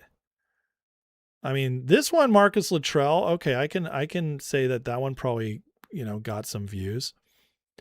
But some of these are just like, who are you? Why would so many people watch this? It just, and then it grew into its thing later, we became the now it became the Sean Ryan Show. So his very first interview show, 4 million views with Mike Glover. What? I'm like, that's how, what? That's crazy. That is crazy. That's not just coming from nowhere. That's not just like, oh, I'm just a dude who likes to talk to Marines. Yeah. And I'm going to have millions of views from the beginning. Yeah. I'm sorry, folks. As somebody who worked in digital media for a while, is marketing for a while, and now, does a show, I can tell you, you don't just grow like that. You don't just grow like that. So a lot of these people are, they're just Ian Carroll. Yeah. Another example, out of nowhere. When they come out of nowhere, see, one of my favorite things to do, because I know how to read all this stuff. By the way, let me do a couple things here. I've been pushing my computer a little hard today because I had so much pulled up. Let me free up some RAM here. Okay. One of my favorite things to do when I'm studying a channel is I always go to videos or lives if they're more of a live show, but it's usually videos, and you go to the oldest and you see how they grew. Okay. It teaches you a lot. And then you can go to the latest videos and you can learn a lot from this. Okay. So this man, 7 million subscribers, right? And so look at these videos. These are his latest videos. 7 million subs, only 55,000 views. Oh, that's an hour ago. I'll give him, I'll let him off that one. Okay. Here's Sean Ryan and Tucker Carlson from a day ago. 400,000 views. That's not even 10% of his subs tuning in to watch him and Tucker. That tells you something. He's not as popular as he comes across as, okay? And so because if his subscribers, which could be a lot of them could be bots, if they were really tuned into him, he should be getting, on a big show like Tucker Carlson, he should be getting at least half of them to watch, which means it should be at 3 million views within the first day, but not even 10%. Here, this guy he's out on before, this Exorcist guy, 500,000 views. So that is what? That is 8%. 8% of his subs watching that. This one, 90,000 views. He couldn't even break 100,000 views. With almost 7 million subs. Are you kidding me? So you see that he doesn't have strong engagement which means his subs, a lot of his subs are either fake or they're people who watch once and tuned out, which means he's losing. But based upon how he started, see, these guys are, they're fraudulently, a lot of them are fraudulently propped up to you know, it's like, so you think they're bigger than they really are. All right. I mean, so I'm looking through his videos and now we're 2 weeks in. This one did pretty well, 2.5 million views, but that's still only 1/3 of his subs. He hasn't had, okay, so Candace Owens, when he had Candace on, he almost hit his subs number, but he still didn't surpass it. Isn't that interesting? See, I have 37,000 subs right now, okay? I have, most of my videos do about, like my live shows lately have been doing around 11,000. So that's 1/3 of my subs tune in, which is good. 33% is really good. And then my regular videos, about 5,000 people watch each one of those on average in the last couple months. So that's like 16%. That's pretty good. Most people would kill, most YouTubers would kill for that. This guy can't. Oh, and then I have several videos that pass that, you know, like at least once a month, twice a month, I have a video that goes past my subs, goes past 37,000. Ryan hasn't, like, this is a major channel. He should be getting all kinds of reach. He hasn't had a video pass his subs in a long time. And most of these videos aren't even at 10% of his subs. So that tells you he has an engagement problem, which tells you that his subs, a lot of them aren't real. A lot of them aren't real, or they were bought and paid for and nobody checked in after. Okay. So listen, that's how you kind of learn these things. All right. That's how you kind of figure out what's real and what's not in these channels, you know? And like you can actually, Megyn Kelly is an easy one because her stuff has really fallen off lately. Megyn Kelly has 4 million subs. By the way, the fact that Sean Ryan has 2 million more subs than Megyn Kelly, that's crazy. That's pretty funny though. I mean, look at, okay, so 4 million subscribers for Megyn Kelly, right? 15,000 videos. This woman is just chugging them out there. All right, look at this. Let's go to at least a day old. We're going to give her a day. All right, so here's from yesterday. 15,000 views. 15,000 views, guys. That's terrible. 68,000 views out of 4 million subs. Let me do the math on that real quick. Like I'm teaching you guys like how to read this stuff, how to read like how these influencers are actually doing. So was that 68,000 divided by, was it 4.4? 4.1. 4.1 million.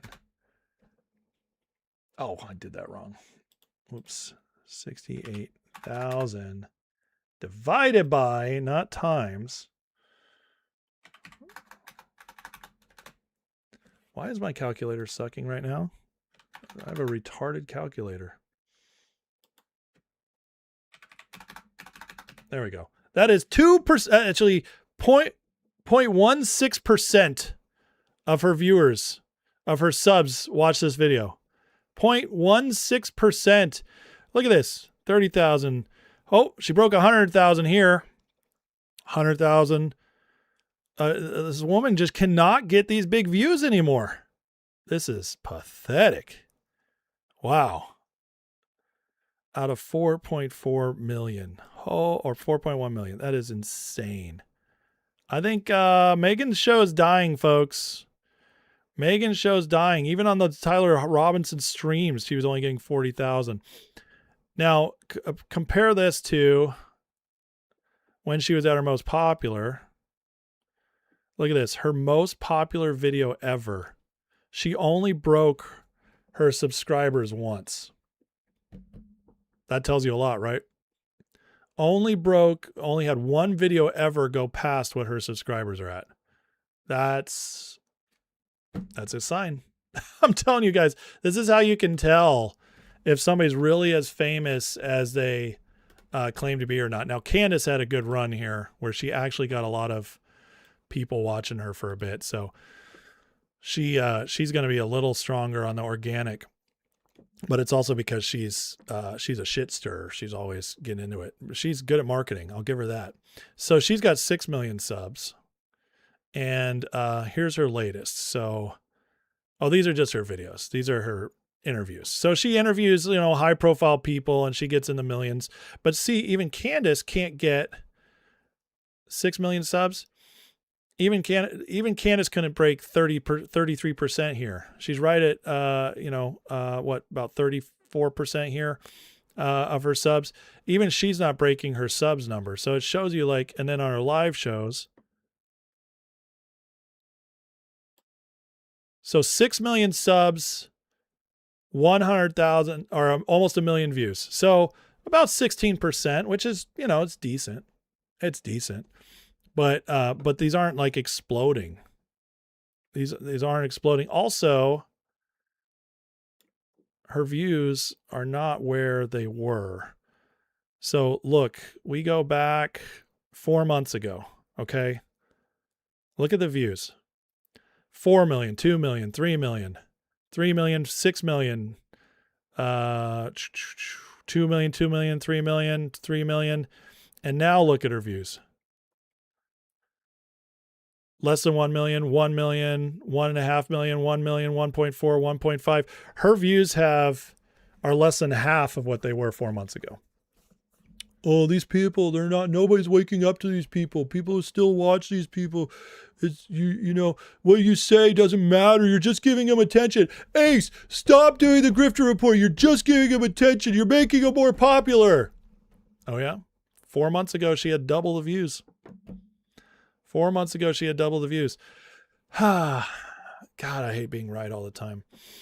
It's all fading away for her. I mean, look at this. Views overall in her last 7 days down 4.5%. And subscribers going up doesn't tell you that much, okay? Because people just click and subscribe. So, guys, by the way, this is bonus. This isn't even the FAGA. This isn't even the Grifter Report yet. Okay. We're not even in the Grifter Report yet. This is extra. This is bonus. I'm teaching you guys to how to look at this stuff. So, but, all right, let's get into this because, we got to report on what they're doing, what they're saying, because that's people want to see this. We want to laugh at it. We want to make fun of it. So Grifter time. Well, the Tates are arrested. They're in UK. And now, actually, they're not extradited yet. They're about to be. But sometimes these grifters and these podcaster types, they're just dumb. They're just dumb. And Tate is somehow tweeting from his prison or his jail. I'm being held in SHU, highest level of security which exists. No commissary, no visits, no contact with the outside world. My neighbor is a cannibal who screams throughout the night. Only problem is, how you tweeting, bro? As Sean Farish puts out there, how does he have no contact with the outside world? He's posting on X. Do you tater tots realize you've been played yet? I'm telling you, not very smart. Now, the Tate thing is interesting because it's starting to expose others. Now, I don't know if any of you have followed Myron Gaines, and if you have, I'm sorry. This guy is a total fraud. He is playing up this whole masculinity thing where all he's really doing is insulting women and tearing them down. But he's part of it, and he comes out very mad now because of the Tates. He says, Donald Trump owes his 24 election to me and the Tates. Are you serious right now? This is absolutely retarded thing to say. We kept Kamala out of the White House by taking away the young male vote. She even admits it. Dude, young men were not going to vote for Kamala even without your retarded butt. I'm sorry. This is insane, but very funny. But why the panic? You see this? He's tweeting at Donald Trump. He's trying to get the Trump administration to pardon the Tates. He is freaking out. Why? What's going to come out of all this? Are the Tate's going to squeal? Who knows?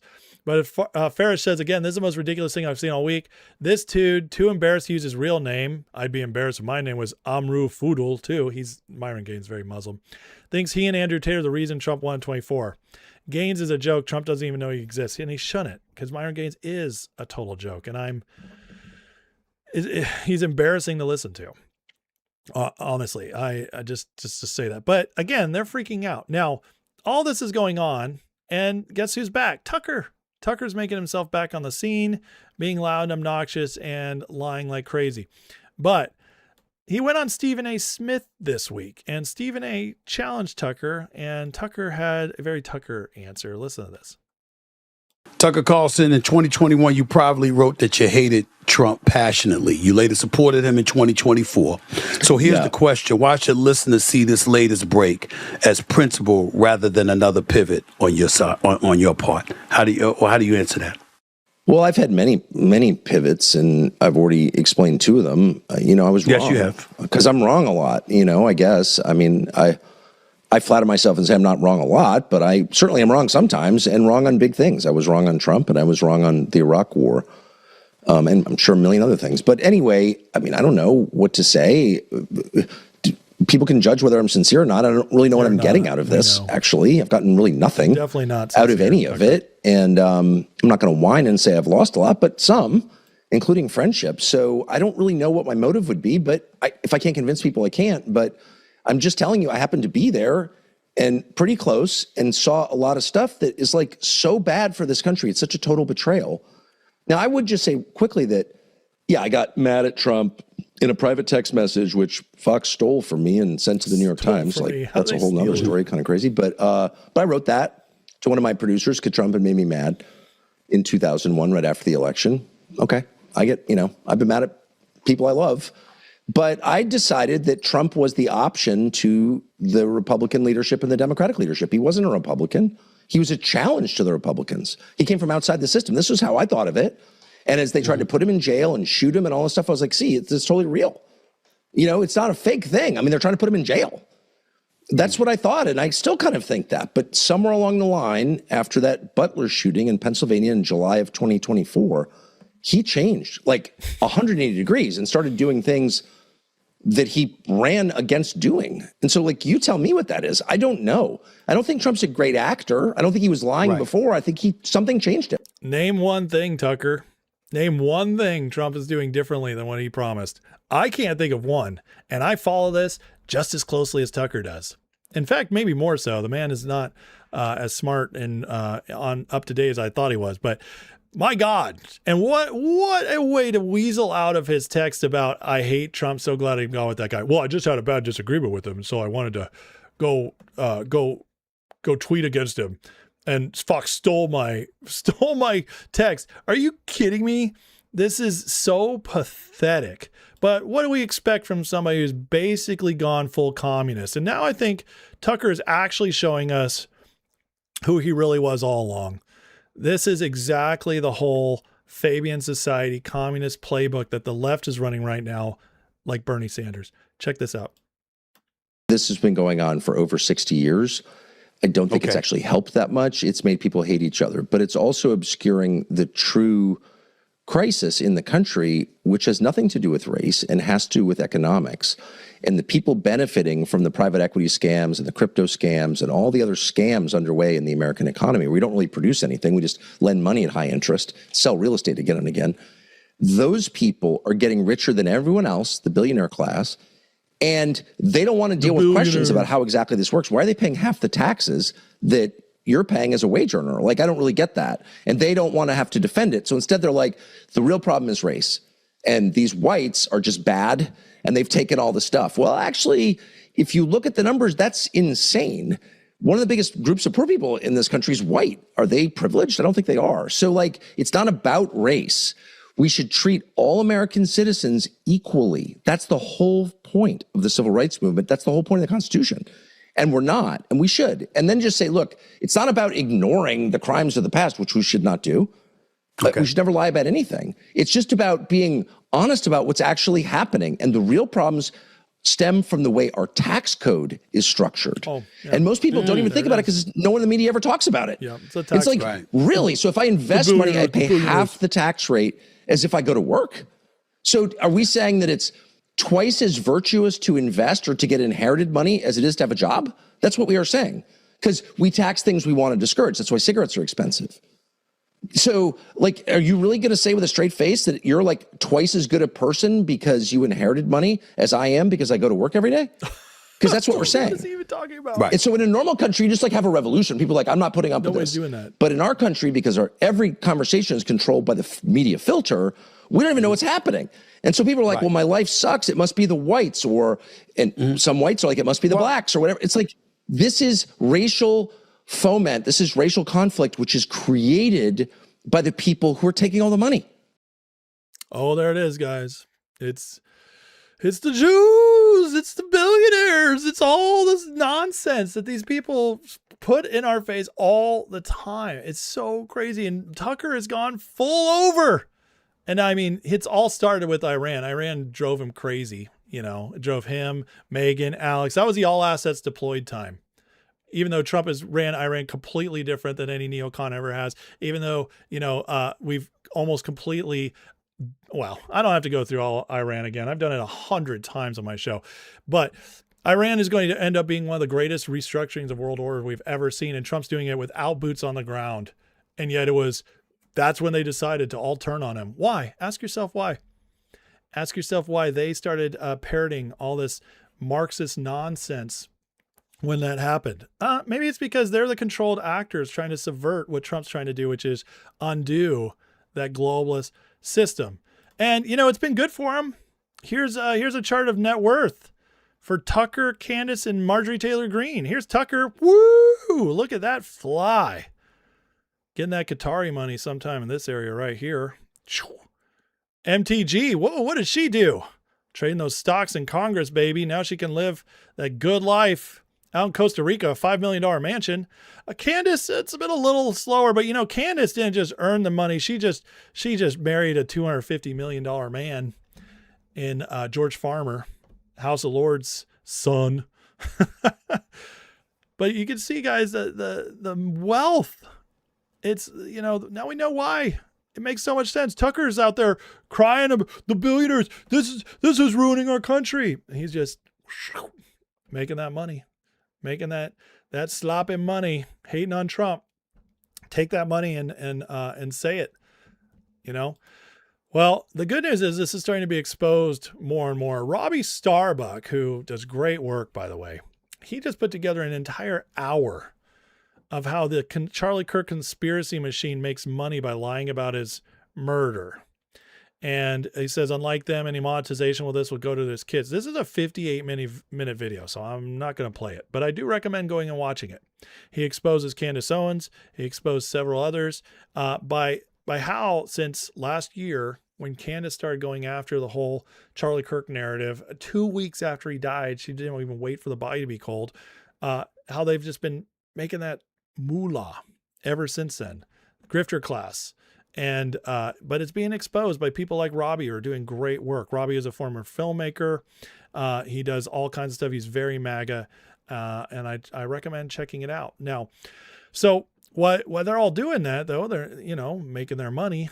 The grifters got to grift, and there's a midterm coming up, so they're pushing harder than ever, pushing it. Rich Barris, just yesterday. Republicans deserve what they currently have coming to them. Trump's horrible endorsement team's to blame as well. Congress has never been less MAGA than it is now. You understand what a stupid statement this is? You can make the argument that Senate sucks. I would agree with you. But the House is the most MAGA it's ever been. It is continually pushing through every single legislative item we want. From the MAGA perspective, everything Trump brings to them, Mike Johnson gets through. It's pretty remarkable, actually. But then it goes on to die in the Senate. But by the way, the Senate just had a purging. 4 Rhino senators are now gone and never coming back. Tom Tillis, Mitch McConnell, Bill Cassidy, and John Cornyn. All are gone, either primaried out or quit or died in McConnell's place probably. And that's where, that's how we win. It takes time to purge these things. To say it's the least MAGA Senate of Congress of all time is legitimately retarded. And this is coming from the man who's supposed to be the pollster, the people's pundit. Instead, he's just an absolute moron. And by saying this kind of stuff, it's very easy to shut down, but he's got to grift.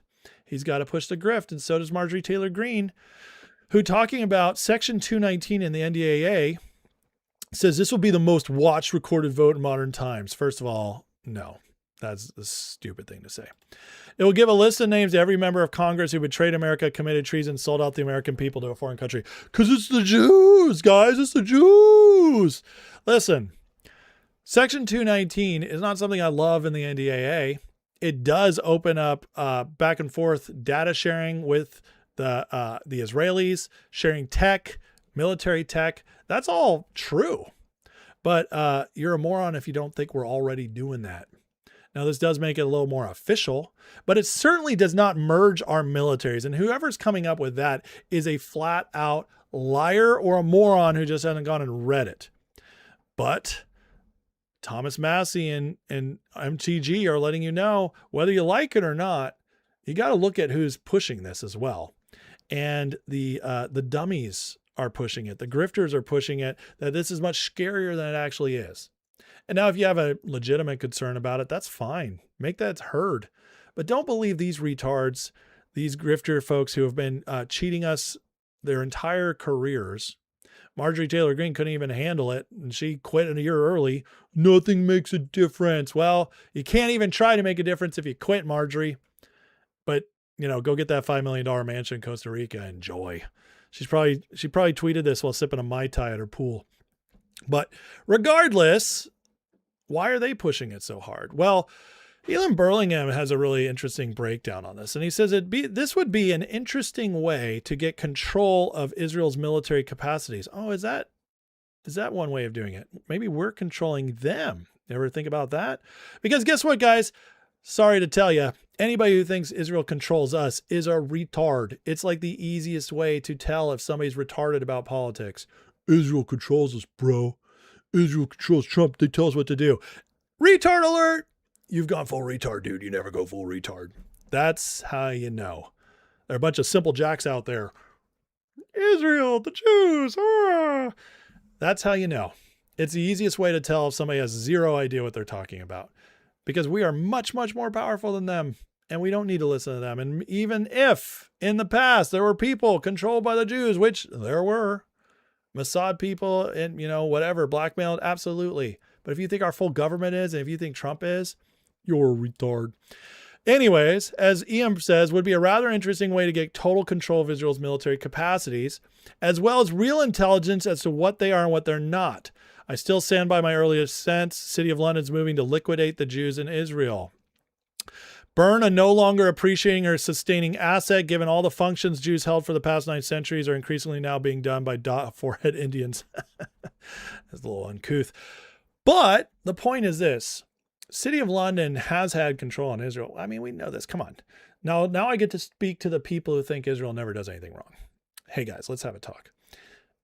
Mossad, created by MI6. Israel has been used by City of London, the globalists, to do all kinds of bad things to destabilize the region. This is all true. It doesn't mean that Israel hasn't been overall a good ally for us in a Middle East that was destabilized and crazy. That's also true. A lot of things can be true at once. But the fact is that they have been used at times to do the bidding of the globalists. But that seems to be breaking free as Trump is ending Iran, taking away Israel's every opportunity to an excuse for fighting, for getting in wars. All that's going away. And so Israel as an asset is starting to fade. Is this a part of that? I don't know. I'm going to watch what Trump does because ultimately I trust Trump the most. If Trump supports this NDAA, it gets to his desk and he signs it, then I know that EM's probably absolutely right about this. If he vetoes it, then I know there's some shadier going on. And that to me is how I'll make the ultimate decision. But the point is, in all of this, anybody who's saying it merges our militaries has no idea what they're talking about. And that's just a fact. Now, We have other grifters out here, including this one running for running for governor of Florida. I've known a lot of people that liked him.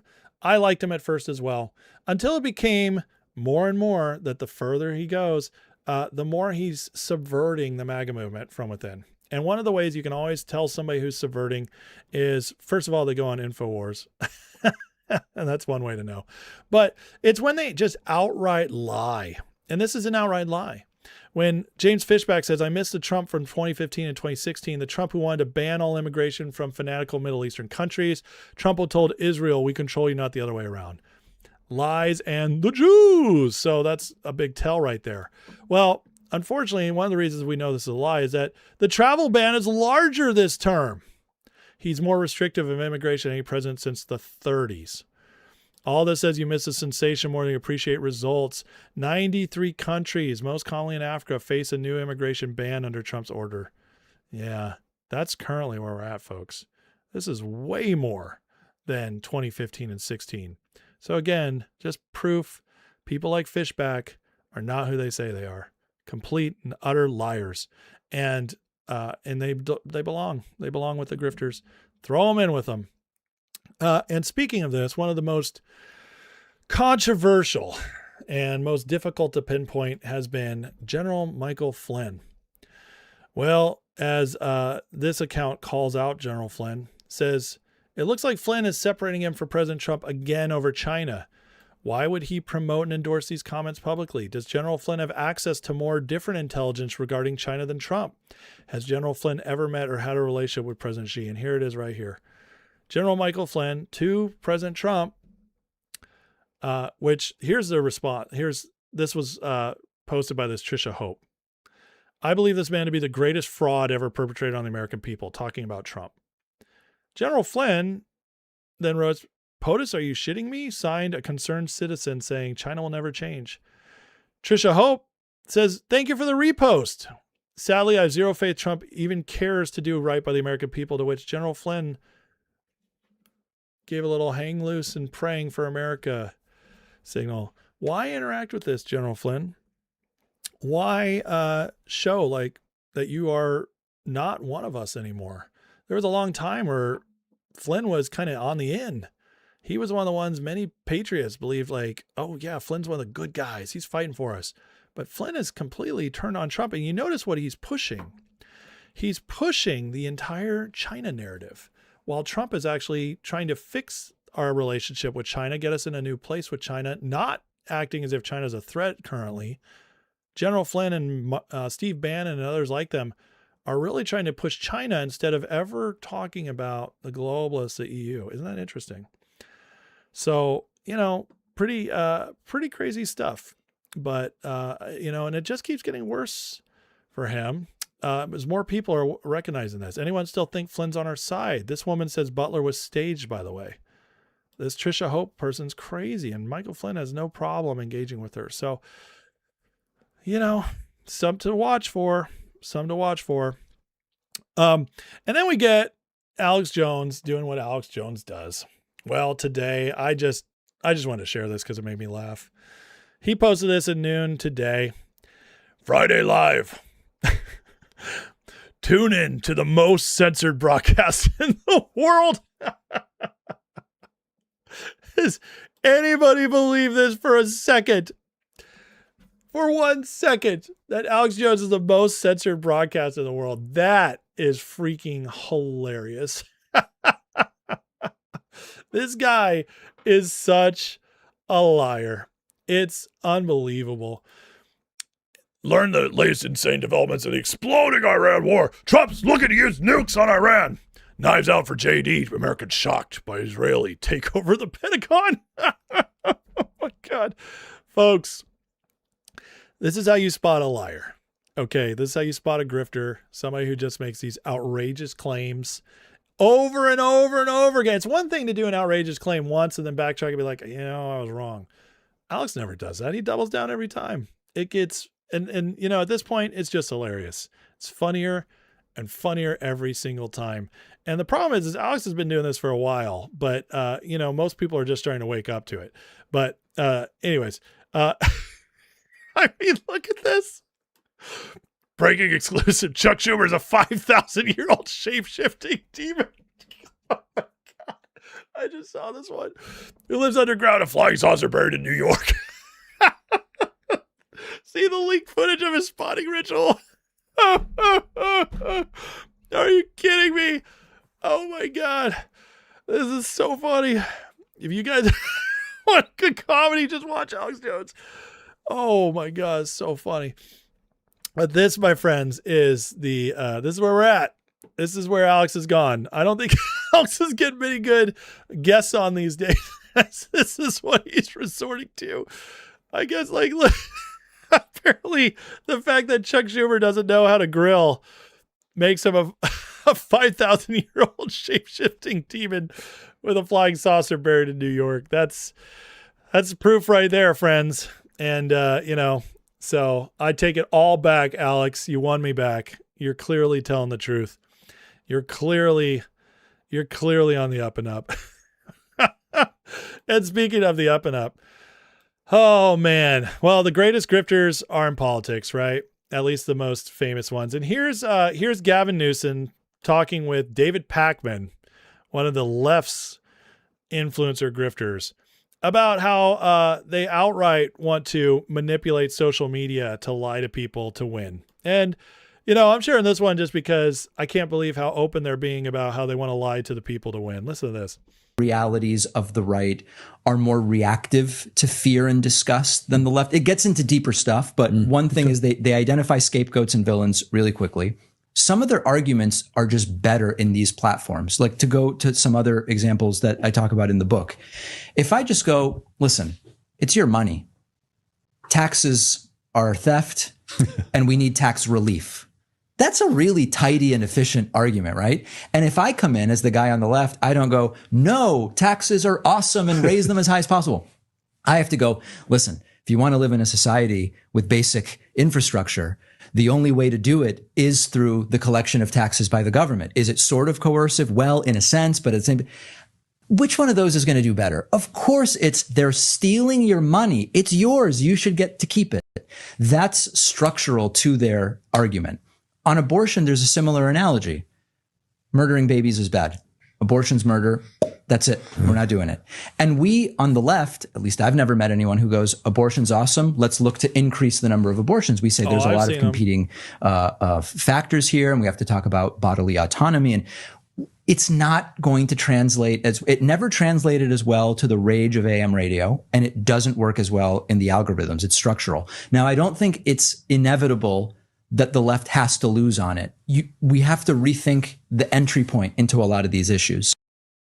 Yeah, manipulate the algorithms. That's what they're talking about. He even admitted later that they use saturation on Trump's originists to make him look bad. So listen, guys, all these people care about is lying to you. And it's all the same methods, whether it's the left podcasters, the right, whatever. They all come from the same place. They're all paid by the same foreign actors. They're all used for to come at it from different angles, to make you lose your mind, to divide MAGA, to make you discouraged, to black pill you, to get you to go away from Trump, to get you to trust them, they all come at it from different angles. The left trying to lie to you that they're better. The ones on the right that aren't really on the right, they're lying to you to get you to lose all hope.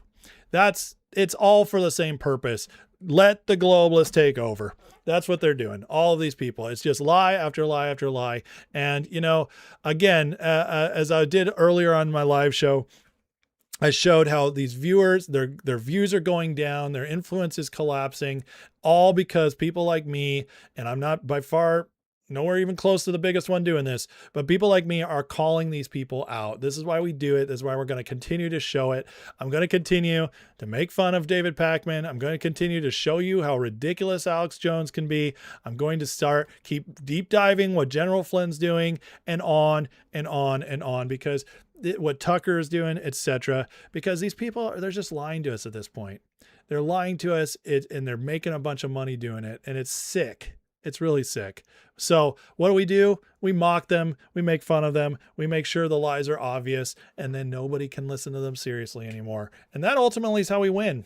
Truth is it's like sunlight's a great disinfectant. Well, truth is a great exposure, and mockery is how you attach the looking down on them, which we should do. Okay. We should look down on these people for being traitors and whatever. And then you can't take them serious anymore, because it is kind of hilarious, even though it's nefarious and gross at the same time. But all right, guys, hit that like, hit that subscribe. Thank you for watching today. Haven with the $5 super chat says, okay, the Schumer one, I'll believe. This one rings true to you. Thank you for the super chat, friend. I appreciate that. Violence Poetry says, I'm old enough to remember Shout Your Abortion was a thing. Yeah. Oh yeah, man. They did some crazy stuff. Absolutely. What's up, Sabbatic? Good to see you. Savs is in the house as well. Good to see you guys. Missed you a lot today. It seems a lot of people were busy today. My live was quite a bit down. But we have somebody saying Trump's a Muslim, which is retarded. Some people just don't know what they're talking about, but that's okay. Let's see. America First Patriots only going to grow. I agree with you, Jimmy. I agree. We're going to grow because we're learning, we're experiencing, how the results of all this, how it can improve our lives. And, it's going to keep getting better. Absolutely. But, Kate says, thank you for reading my chat. I'm new here. 61-year-old recently radicalized, used to be a Democrat, super lib, woke up. I'm in Eugene, surrounded by libtards, including your family. God bless you, Kate. That's tough. But God bless you, and we're here for you. We're here for you. So, okay, Anita, then you don't need to be here because you're retarded. So go somewhere else, and now you can't write in my chat anymore. So you're going to have to go somewhere else to spew your nonsense. That's how we do it. That's how we do it, folks. Get rid of the dummies. Send them bye-bye. And then they have to go somewhere else to get their annoying stuff out there. Their annoying, stupid, retarded stuff. But I know the Tucker stuff is hard, Kate. I agree with you. So anyways, guys, listen, I got to get going. I went long today, 3.5 hours. I love you guys. I appreciate you. I love doing this show. Thank you guys for everything you do, for supporting the show, all that.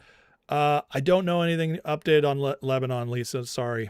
So, all right, guys, bless you. Let's pray and we'll call it a day. So Heavenly Father, thank you for today. God bless everybody here.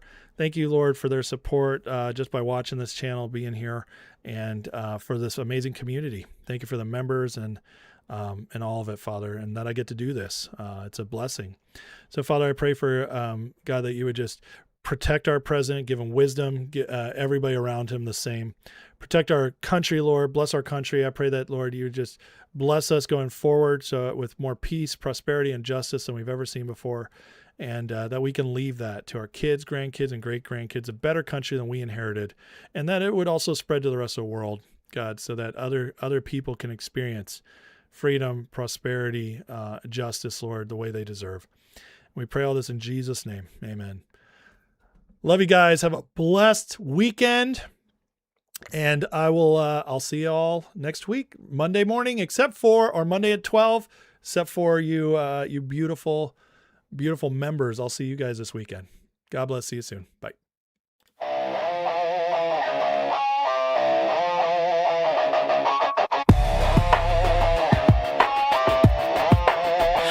Headlines screaming like a siren at night. Red and blue shouting, nobody's right. Smoke in the streets, truth under attack. Everybody's loud, nobody's got facts. Feeds keep scrolling, nerves stay tight. Matchsticks flicked in the dead of night. They sell fear, cheap package the lies while the clock keeps